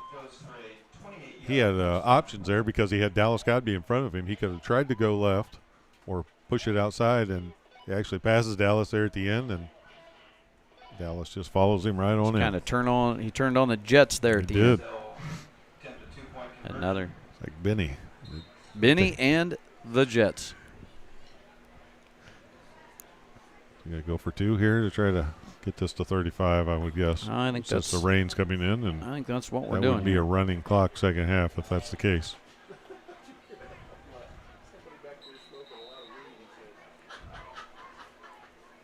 Timeout on the field. Trayton didn't like what he saw there, I don't think. I think that's who called timeout. I don't know. They haven't signaled. Anywho, I think we've signaled. I think we're. Guess who opened for the Eagles? I don't know. Steve Miller, man. 80 years old and was great. I couldn't tell you how. I mean, I know it doesn't sound, but he was awesome. You would have loved it. You would have. They would have sold you the whole seat, but you would have only needed the edge. You know, great. It was awesome. It's really about all I did over fall break. So I was that's gonna all say. I got to talk about besides do some moving. So Steely Dan was supposed to open. Yeah, there were some issues. They did not. They could not. They weren't able to do it again. No, but don't lose their number. No, they're reeling in the years. They absolutely are. And so instead, Steve Miller, he just came in like a jet airliner. He did. He had just gotten off tour 3 days before, he said. And you know what I bet he did, though? The good thing for it, he probably took that money and ran. Well, he should have, because he played really well. And 80 years old. I think we're running out of them, but that's. Oh, no, there's plenty. There's more. There's plenty more. See if we can give it play in here. And some pressure. He's wide open and caught that it. is And caught, abracadabra. and there he goes. Like Jungle Love. Right in there, Trey Adams scores. And it's now 35-0. I got to give you credit, Coach. You held on to that abracadabra as long as you could. I did. And if we didn't convert, you couldn't use it. I didn't. I was going to have to tuck that one right back away. What that'll do is, barring a run back here or a score before the end of the half, that'll be a running clock in the second half. So we'll see. I guess 43 seconds to go here in the first half, and we'll see how it plays out. So the Warriors lead 35-0, probably the strongest first half in 3 years for the Warriors. And they have scored in just about every possession that they've had it. And so it's been a good one. And the second half might be fun for the guys as the rain comes in. Yeah, let's hope that we hope for Cambridge they can get all their senior night stuff in, and then we'll roll into that second half and hope that it just rolls right on through and we can get it going. But what you don't want to do is miss this halftime interview. And no, folks, you do not want to miss halftime. Me and Mr. Coach McLaughlin, athletic director. The old athletic director. I'm not sure, since we're on the IHSA network for sectional, if we'll do a halftime interview. Probably not. Probably not. And let's see if we can. Well, we made a tackle. And a nice one. That's Cam Vonderschmidt. That's Cam Vonderschmidt. And 65, we still aren't quite sure who. Wait a minute. I thought we knew who 65 was. It's Elijah Wright, isn't it? Elijah Wright. It just hit me too, Coach. We asked at the end. You know how we both knew? Watching him run. Yes. He's got that kind of a distinctive run there. Yes, he does. Sorry, Elijah. We had asked last week about that, and it just. You got to get Elijah's name on that roster. Elijah Wright. Do. He's right there. Let's just. Oh, he's got the wrong number. Yeah, he's got the different number. They got him for 50. We're going to mark that out and have it for 65 in the second half. And they will have 40 seconds here, 1st and 10 for Lincoln. Back to throw. And a lot of pressure coming from Easton Stewart, and now he's got him out of the pocket and had to throw the ball away. Been a lot of pressure coming from the Warriors. I don't know if that's something that if you see him there at the back of your screen, the old ball coach, Coach Richards talked about maybe this week, getting some pressure inside there, but he is getting ready to yell at his defense right now. Giving them some signals over there. You can see him. Yep. Either that or he's dancing. I don't know. Well, he was known back in the day to break it down. I've heard that. Back to throw again. Here comes some more pressure. That's thrown away. It's going to be a intercepted pass, and that is going to be intercepted by Abdulamir, and he will. I believe that's his second interception, or maybe just his first tonight. So I would imagine here, Coach Hansen, Coach Nuck, just take a knee and go in. I would think you take a knee with 25 seconds left. You take this thing in. That would be my guess, and let's see what Coach says here. That's what I would think we would do. Here's what I would tell him as a superintendent. If I could get to him, I'd say, hey, there's rain coming, and they've got senior night stuff to get through. So why don't you just take a knee and let them get to senior night activities? Well, nobody listens to the superintendent. No one tells the superintendent anything, and no one ever listens to the superintendent. I think maybe we're going to do it. Nuck's always been a good kid. There we go. That should be it. And that's going to lead us to halftime. A good first half. Again, we would reiterate the best first half for the Warriors in about 3 years. There's Coach Knuckles. Keeping them over there just in case they would call their last time out, which I don't believe they're going to. It looks like they're running off. Warriors getting a good round of applause from those who made the trip out. We'll mention the cheerleaders in the second half. Absolutely. Coach always gets to that. But we will be taking you now. Let's get a picture there of the cheerleaders. There they are. There they are, getting ready. And in the second half, it's better to see them now because in the second half they're going to be probably wearing the ponchos if the rain continues to head this way. So a good first half, 35-0 for the Warriors. And we are going to now give you one of the best interviews you've seen all year long. This is Coach McLaughlin sitting down with Athletic Director Kai Denney for your halftime entertainment of the last week here on the Wes-Del Sports Network. Hi, and welcome to the Wes-Del Sports Network halftime show. I'm here with Athletic Director Kai Denney. Mr. Denney, welcome to the show. Thank you so much. It's a pleasure to be on. Well, just wanted to have you on the show. This is a great time to kind of touch base with you because we're kind of in that transition period. We want fall to last as long as possible here, but we're also about to transition into some winter sports. So let's talk, before we move on and transition, let's talk a little bit about how the fall season went, maybe some of the highlights you felt like with this fall season. We can touch on a few of those as we go. Of course, we're still playing football, and we can touch on that in a minute, but some of the highlights for fall for you. Well, there's been a number of highlights. I've been proud of all of our teams, from the 6th grade teams all the way up to the varsity teams. There's been a number of highlights, and like I said, if we start talking a little bit more about individual sports, I can get into them a little more. But one of the big individual highlights we could speak about is our freshman golfer, Jane Armington, who had an outstanding season. Her whole team had an outstanding season.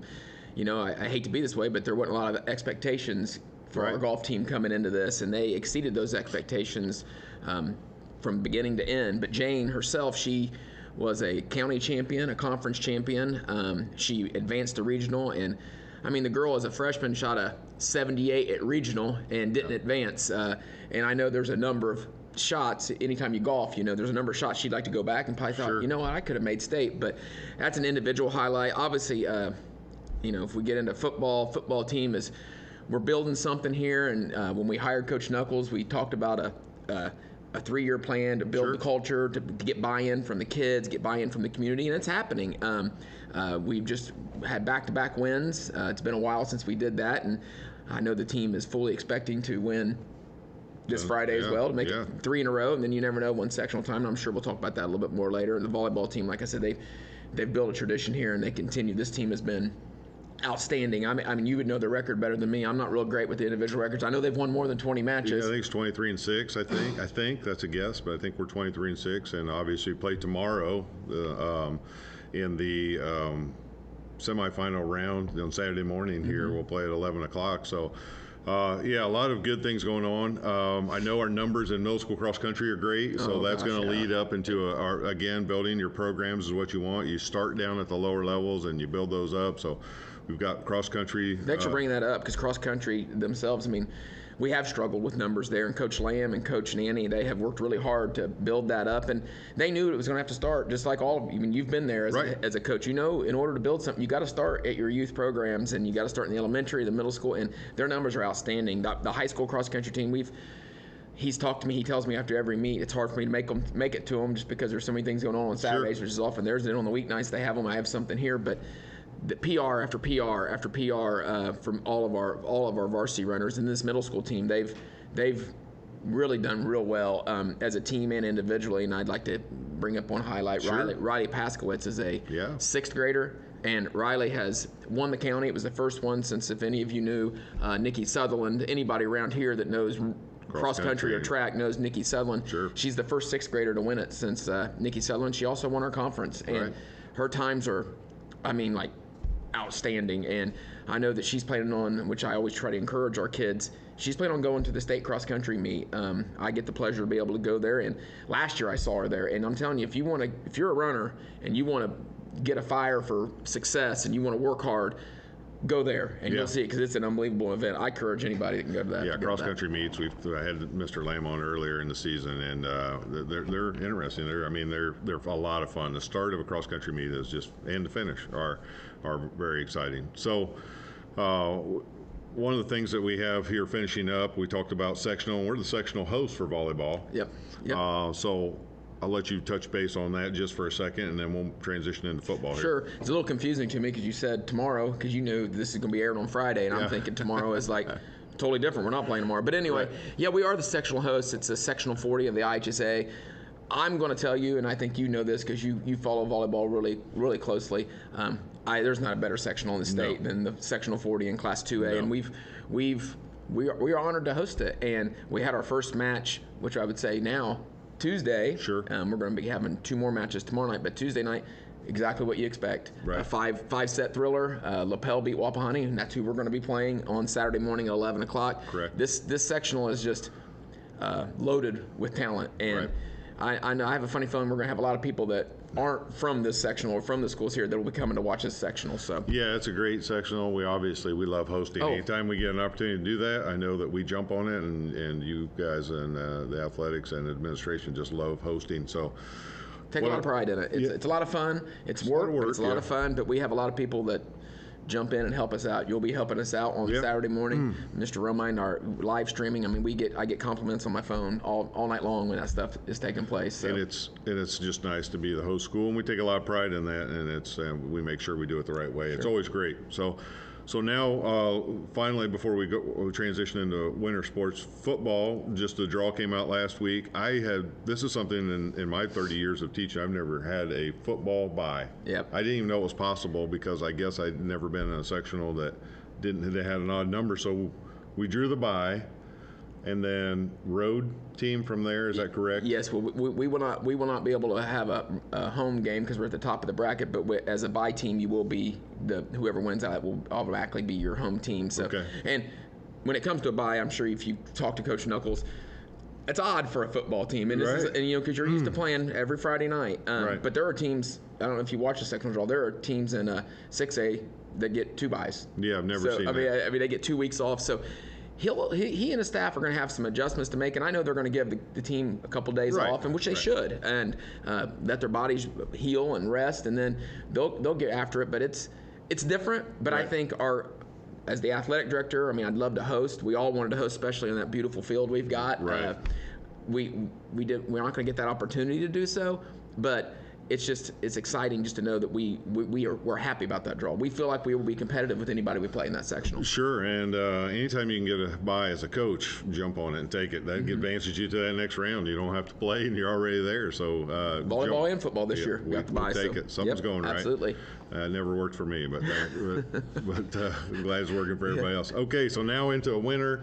We won't hit a lot of it. We know that winter's coming up, winter sports. Obviously, like we talked about, we want fall to last as long as possible. Sure. But winter is about to jump on us here. New head coaches and boys basketball, girls basketball, and we still have wrestling and then all of our middle school sports also to talk about. So I know the excitement's there for winter sports also. Sure.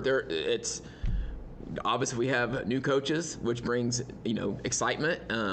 but it also brings some. I mean, I was used to having Coach McLaughlin and Coach Giesman, and they did such a good job for our program, made my job easy. But I'm excited to have the 2 new coaches we have for the girls basketball team and the boys basketball team. They've been working hard. Yeah. I mean, since this summer, since this spring, honestly, Sure have. recruiting and then doing their workouts and stuff like that. But we feel like we're going to be competitive, obviously. And like I said, it's an exciting time.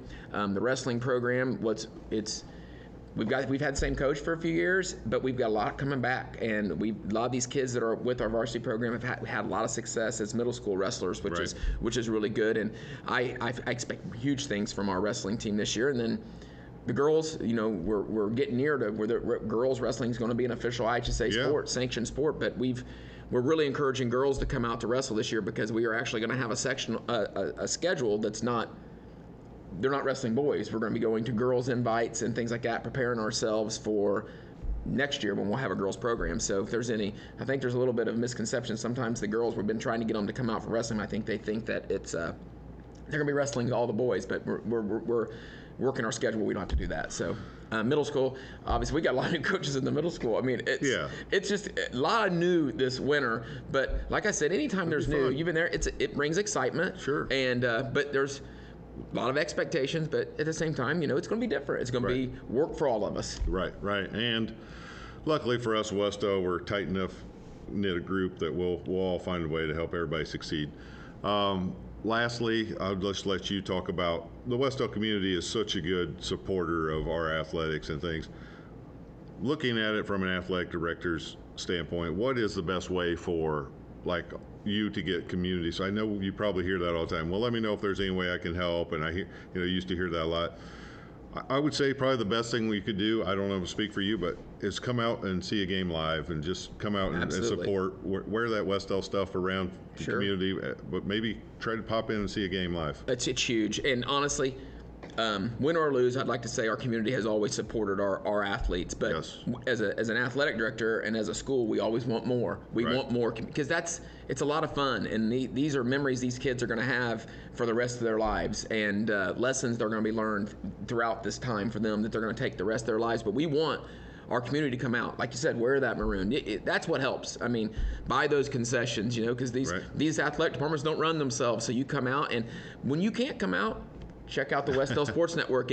Obviously we've got an entertaining group that works, and I want to plug this because I think it's important that we have an individual like you, an individual like Mr. Mealy. I mean, you do all the volleyball matches as well. Coach Burka has helped you with that. But you guys do a great job, and you take pride in it. And then Mr. Romine and the work he puts in, I know I hate to do it on this show, but I do nothing with that. And Mr. Romine sends me a link, I send it out, I promote it that way, but the work is done by all you guys, and I'm just so thankful for it, because it's a product that I would say is unmatched in the state. And there's no way a school our size that puts together what we put together. Well, I appreciate you stopping by. Let's hope the second half of this football game goes as well as the first half did. And let's keep rooting for the Warriors. And anytime people see you, I know you're always happy to answer those questions, but always come up every once in a while and just say hi. And a lot of times as athletic directors, you get people come up to you with a problem, but you like to just say hi to everybody too. I'm a social guy, and I like to speak to people. And then if they walk by me and I think they don't want to speak to me, I'll say hi to them anyway. So you make it work that way. But no, football game, as long as we can get Coach Hansen and make some decent calls, I think we're going to be all right. All right, the rest of this half. I think so. All right, well, back to the second half here on the Wes-Del Sports Network. Thank you for joining us.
And welcome back.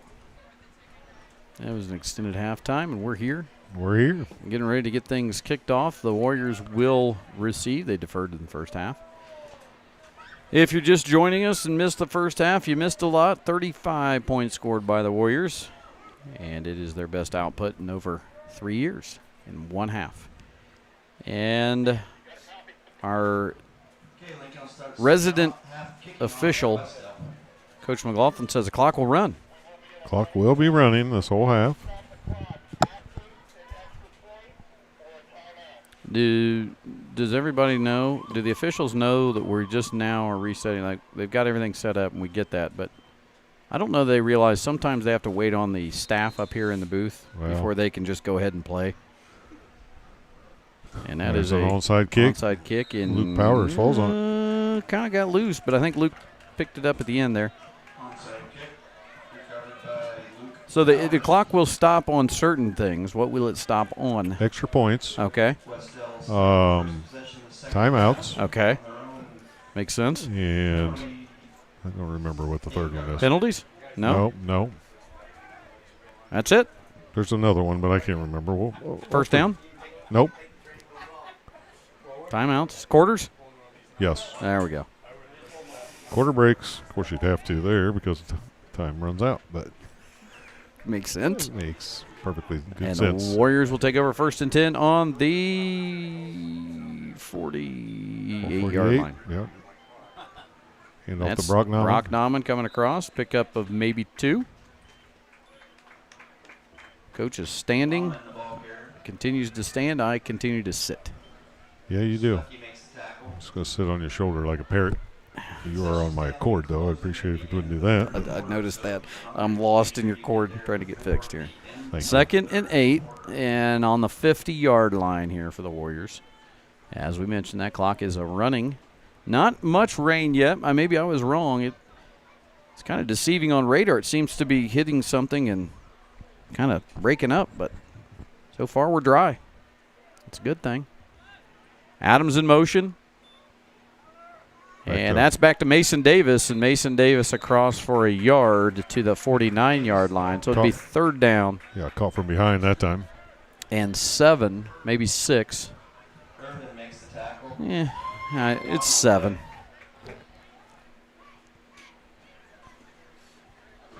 So we'll see what the Warriors do here.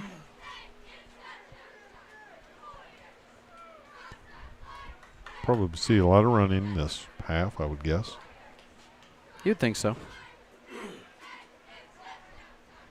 There goes Trey Adams in motion. Short pass. Screen pass out to Corbin Price. Nice blocking. Price got a blocking from Trey Adams and a 1st down. Nice job ahead by Trey. And that will put it 1st and 10, and the ball will be right around the 35-yard line. Good tackle there by number 2, Stuckey, after the 1st down, and good sportsmanship, even better sportsmanship afterwards. Both guys patting each other on the helmet, running back to the huddles. So on the 35-yard line, the Warriors 1st and 10 here. That clock running, they'll be a little bit more deliberate to run that play clock down. There goes Davis in motion. Handoff to Brock Nauman. And as we've said most of the broadcast, Brock picks up at least 2 or 3. He's had a big as runs as 20 and a short as 1. He picked up 5 on that one. It's a good run. 5? Sure looks like it. Okay. Maybe a long. I'll give you 4. Let's compromise. I said 3, you said 5. I think we meet in the middle at 4. All right. And you get a eye doctor appointment. Just had one. Davis, nice play there by Lincoln. They sniffed that one out. Playbooks. There's a flag on the play. There's a flag. It's over here, so we'll see what this was away from the play. I'm going to call that a chop block, but that's just my guess. Yep. That guy has called to him tonight. He's got that down. Not the white hat, the gentleman picking up the flag. It's his 2nd chop block. And one of the things they don't do in high school is call out the number, so we don't know if it was the same person that's, something Something's happening there. We've gotten block. So 2 chop block calls on us, and that's going to bring up a second down and a lot. Well, those are the only 2 flags that official has thrown, so he has an emphasis on chop block. Doing a good job tonight. This crew is. We just great job. Always love them. Fantastic. Love them all. Yep. A lot of my favorite things out there. So stays second, but it's a long second now. Yeah, this one's an end around, and there's nothing there. Nothing there. Trey Adams swallowed up. It'll be, so is it 3rd down now? Yeah, third down. Picked up 1 maybe. Adams, the ball carrier. 3rd and looks 19? like, yeah, I think it's 3rd, and that would be the old Harrison building to the Gaston building. Oh, wow. It's a long drive. Is it really? Not really. Okay. That was a pretty short drive back in the day. It's when schools were a stone's throw away from each other. That's right. Share coal buckets if you needed some extra coal to keep the room warm. Here we go. Back when Coach went to school. Yep. Here's Blevins getting ready to throw. He gets rid of it. And caught. And a flag, and that was caught. That's going to be by Price.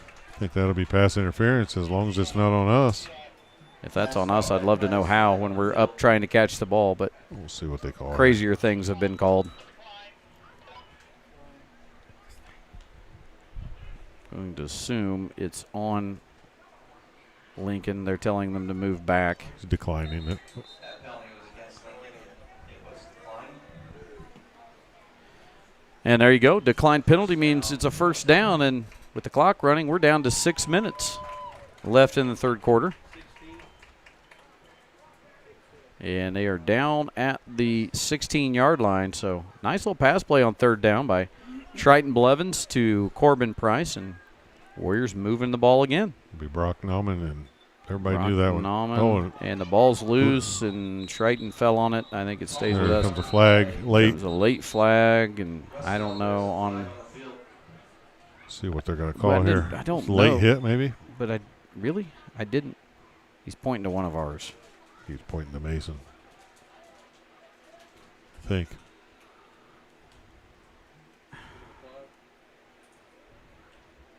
Unsportsmanlike conduct. It's going to be on us. So this is one of those things, and good coaching. Take them out, talk to them. Apparently our coaches saw it because they're over there teaching him right now. What you want your coaches to do. You never stop learning. You never stop teaching in these moments.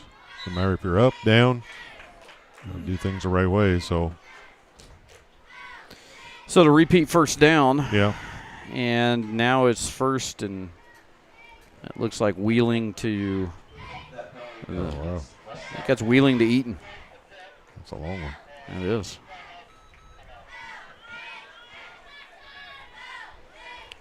Getting up there to try to get this one snapped, and we didn't do it. Well, they're going to say you did. And Blevins trying to escape it, still trying to escape it. Going to have to make something happen, and out of bounds. Out of bounds. And I can tell we're having some technical difficulties on the camera controls. Oh. I could see Coach Romine next to me, and he was not thrilled with the control setup. Wasn't responding. So it did finally. Sometimes technology just likes to play games with you. What do we got here?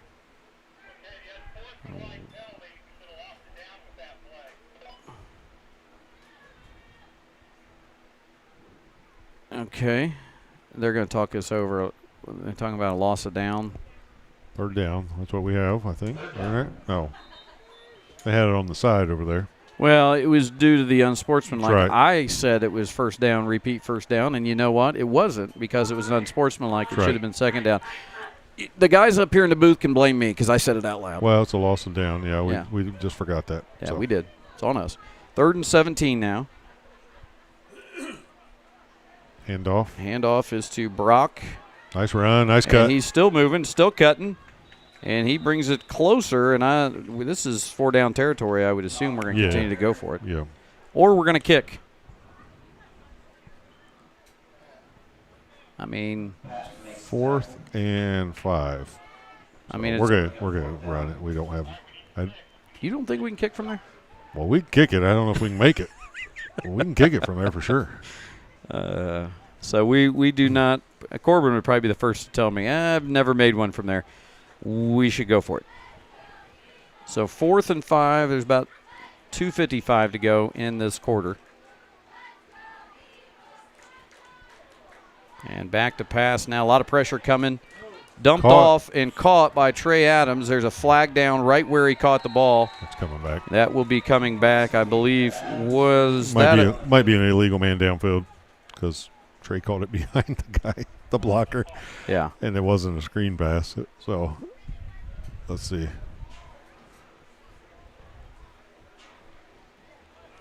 We're respotting it right now. Good grief.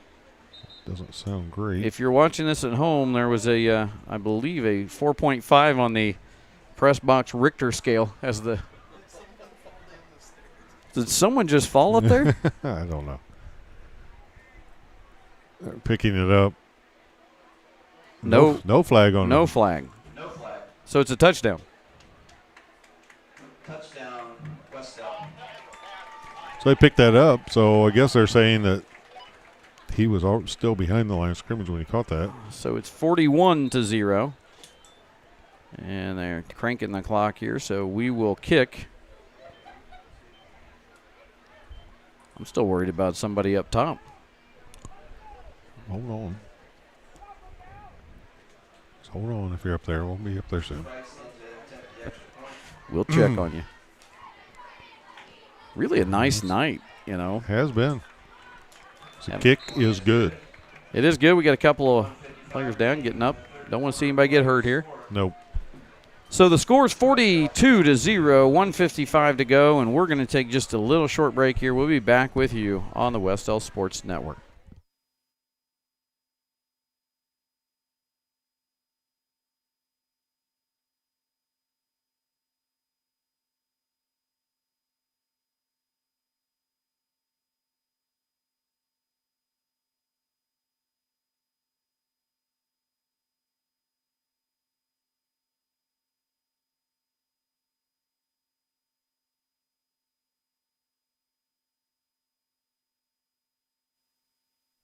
Coach, we're back here. You want to introduce the cheerleaders I'd for us? love to. Delaney Huffman, Gracie Drake, Ava Whitmire, Tori Clark, Bailey Combs, Hayden Browning, Kylie Proctor, Kirsten Ronan, Jenna Woodson, McKenna Terrell, Gracie Penrod, Isabel Koger.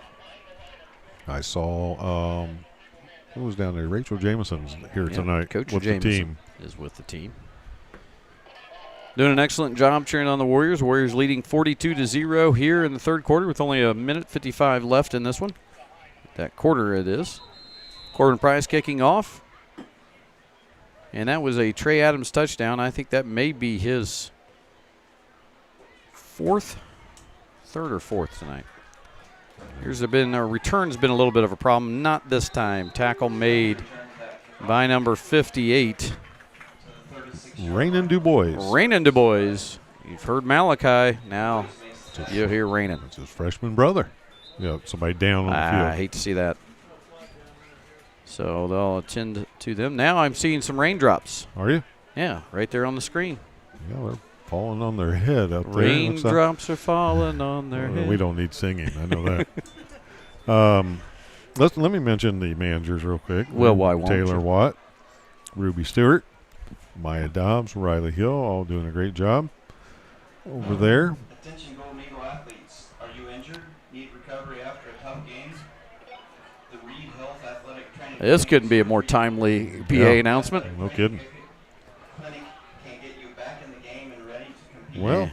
Well, they're pulling out the jackets, folks. We made it as long as we could. The rain has hit Cambridge City, Lincoln High School. There you see we've got one cheerleader that's gone to the poncho. The others are sticking it out. A lot of fans now pulling out the umbrellas. Some of them headed to the vehicles. The girls getting the ponchos out, like you said earlier. They're coming out. What This is the end of fall break, right? I got to go back to work next week. Well, I mean, as you have for the last 10 years, yeah, you have to be there. Okay. We'd prefer you to try to do some work while you're there, but See what I can do. your attendance is required. Okay, I can.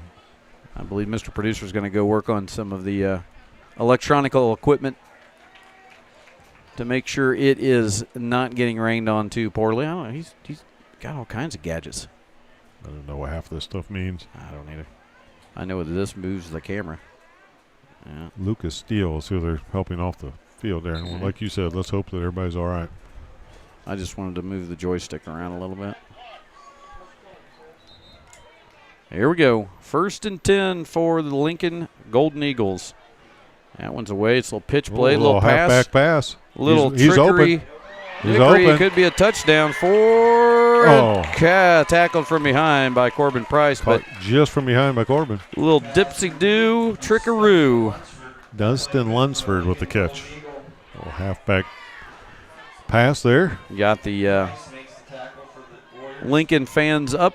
You heard them get a little excited there. Looks like the people across the street have said, let's go to the porch. Okay. They're moving over there, heading up. You can't see him, Coach. I can see him on the screen. Stick my head out the window here. No need. I think I'm on your cord again. Yeah, please. I'm sorry about that. Cut the cord. Oh, there's a pitch play. Coming to the outside now and trying to cut back inside. Number 2 there. Stuckey tackled by Brock Nauman.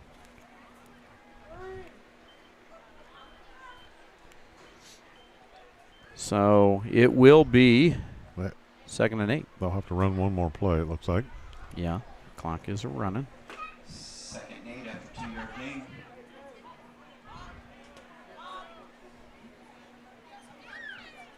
Getting set here, trying to get one going.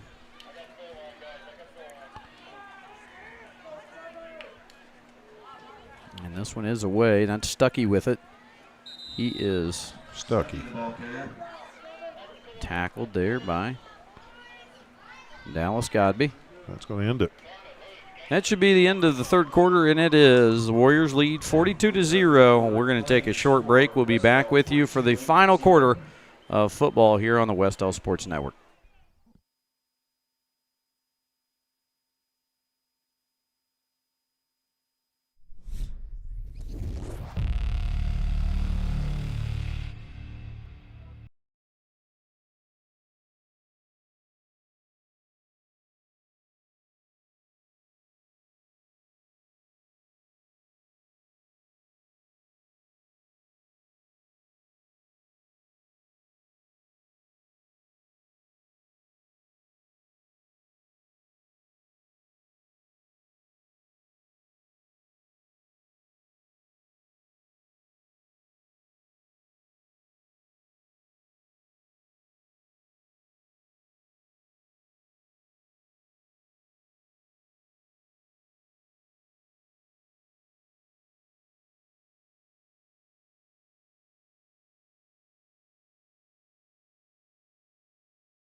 Man, that's a wonderful corporate video there.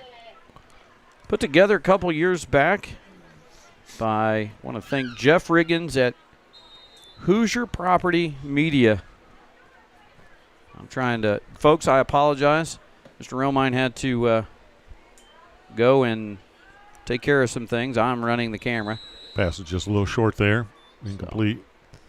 It's the start of the 4th quarter. Mr. Romine is a man of many talents, and he's helping our football team right now. Their video crew have some needs, so Coach and I will get you through it. Going back in time a little bit here. Need any help, let me know. You're doing fine. All right. So it's going to be 4th down and 8. Here we go. Back to throw. Back to throw, and that one is going to be thrown. He's open. Whoa. And I lost it. The touchdown. It's a touchdown. And the Lincoln's on the board. I think that might have been Gage Sherwood with the catch. Folks, I apologize. I was reaching awkwardly. There you were. And I couldn't quite control The camera. The camera almost did a 360. I just hope you drive home better. Huh? Yeah, it's pretty touchy. Mr. Romine's back. It's pretty touchy. It's not like the old controller at home. Yeah, it's not broken up. And they're going to call a flag on Abdul-Amir. They're going to call that coverage too good. Pass interference. You don't have to run to him. You can just say pass interference. I think everybody in the world knows what you called. Oh, it's a pass interference. Shocking. It'll be half the distance there. So they'll redo this one. Probably need to pick up their flag. Abdullah's going to go pick it up for him. There you go. And we'll redo it. It's 42-6 now after Lincoln's score here. Let's see what they decide to do now. So change this to a running play. It's going to be a push. Quarterback sneak. And that didn't work. And he is stopped by Big 54 there, is still on him. That is Grayson Mealy. Stopped and stood up right away there by Grayson. So the unsuccessful conversion on the extra point. And 10:20 to go, 42-6, and we'll stick with you here as we transition over to Lincoln kicking off to the Warriors. I would. I'd anticipate seeing some younger guys. Yeah, you might see that. And, I would like to quickly thank all of the people throughout this season, because this is our last football game, really, other than sectional, because that's not going to be on our network. But I'd like to thank everybody that was just so many positive comments we've gotten throughout the sure have season. I mean, I bet you I had 5 or 6 people just stop me last week telling us thank you, but especially to executive producer Mr. Romine, but just that we are willing to do this. We don't really get paid much. By much, I mean anything. Every once in a while we get a water or we didn't even get that. Mr. Denney didn't get us one. We didn't get that tonight. But we're thankful when you guys come up and say, hey, thanks for doing that. Or we were laughing so hard last week. We had so many. I bet you I had 5 or 6 people come up to me just this week and tell me thanks for doing it. So I just want to say thank you for watching, because we really do enjoy doing it. We do enjoy doing it. I would echo everything you just said. Our onside kick. Get on that. Get on it, boy. Oh, it's still loose. Yeah, I think it's still out there. I think they may have come up with it. I think they did. We're figuring it out at the bottom of the pile here.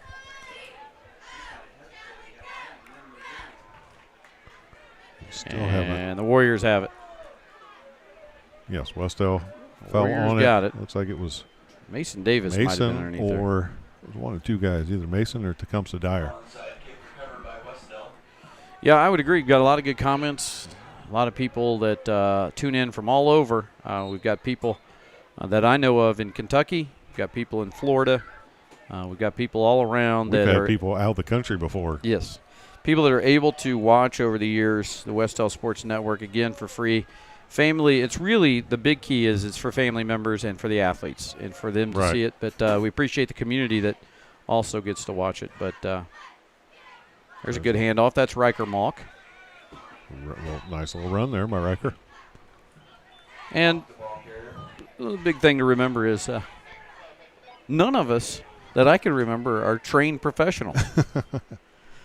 And we've done a lot with the live stream since its inception due to COVID.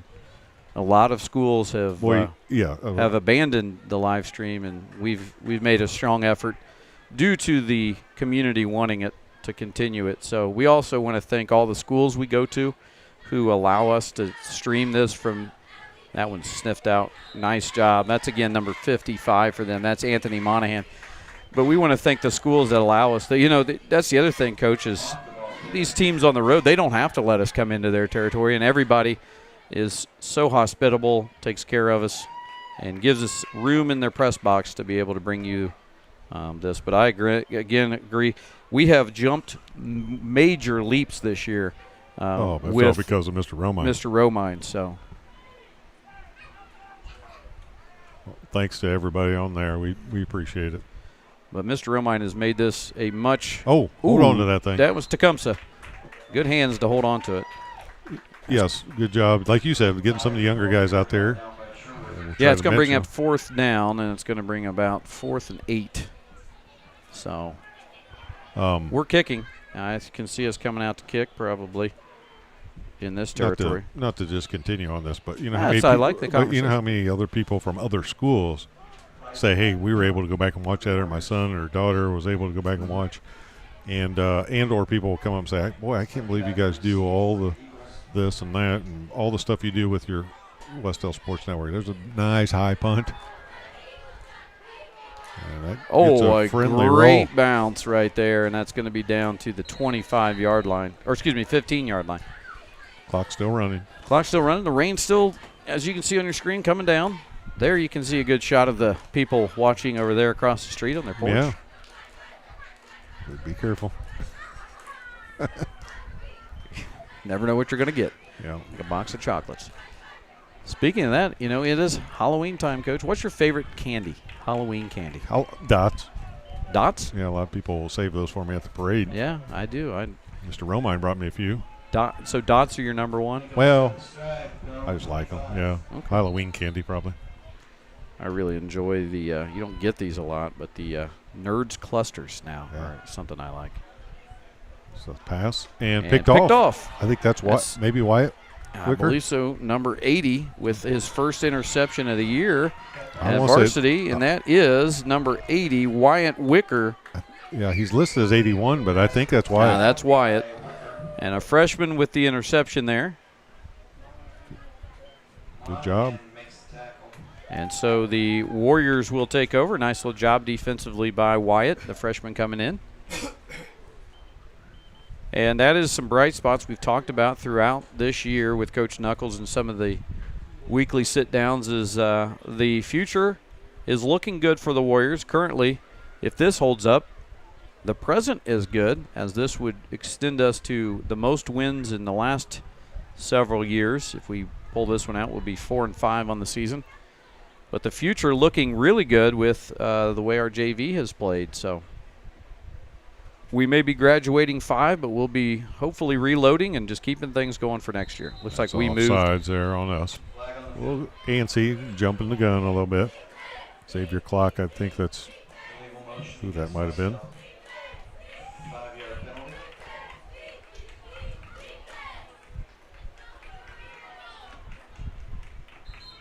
And you just continue to see the younger guys getting better as the more time they get. We were able to get a few JV games in. We weren't able to get as many as we would have liked, but that'll change as our numbers continue to keep going up. But we did get several in, and last year we weren't able to play any, so that's a good thing, where it means our numbers are going up and got them to jump that time. Yeah. And that's Cam Bonderschmidt under center. Yes, so new cadence and a new – they get that 5 yards right back. Going in here to kind of take a look at John Harrell. Okay. Well, it was. You're on basketball, but well, I'm trying, but it never goes to football. Have you ever noticed that? Yeah, it's different, isn't it? Yeah. Instead of standing back there being a comedian, why don't you just be patient? Yeah, right there you go. I'm always good to help you with your technology needs. Yeah, you're really on it.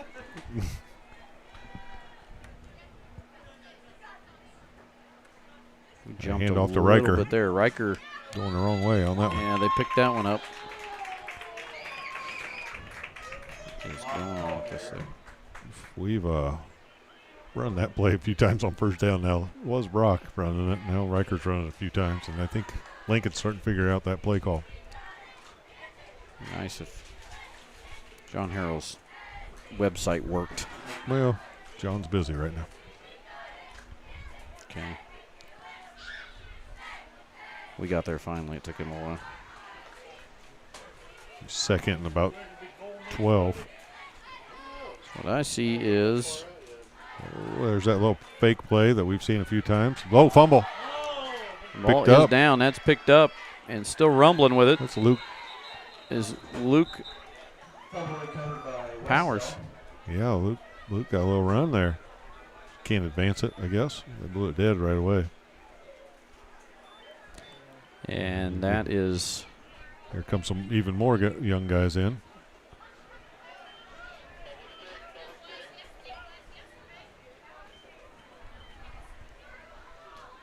And now you see Powers, Easton Stewart, Dallas Godby running off.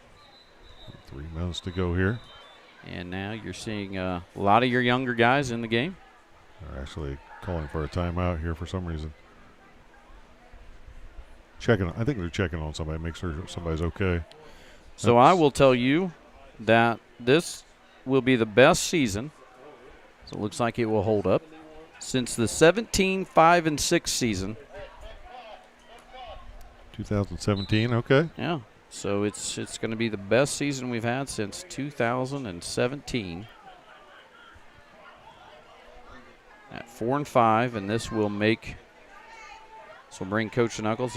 Last year he was 1-9. This year he is 4-5, so a good turnaround so far, and I would expect nothing but the same next year. Again, we talked about being, as you see, it's starting to rain a little hard. We talked about being patient.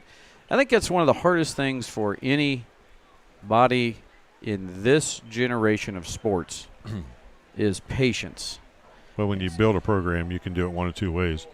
You can go for the quick fix that doesn't work usually, and that's not always going to be successful at a school like Wes-Del, where you go in and just bring in a bunch of kids and from other schools. It doesn't work that way.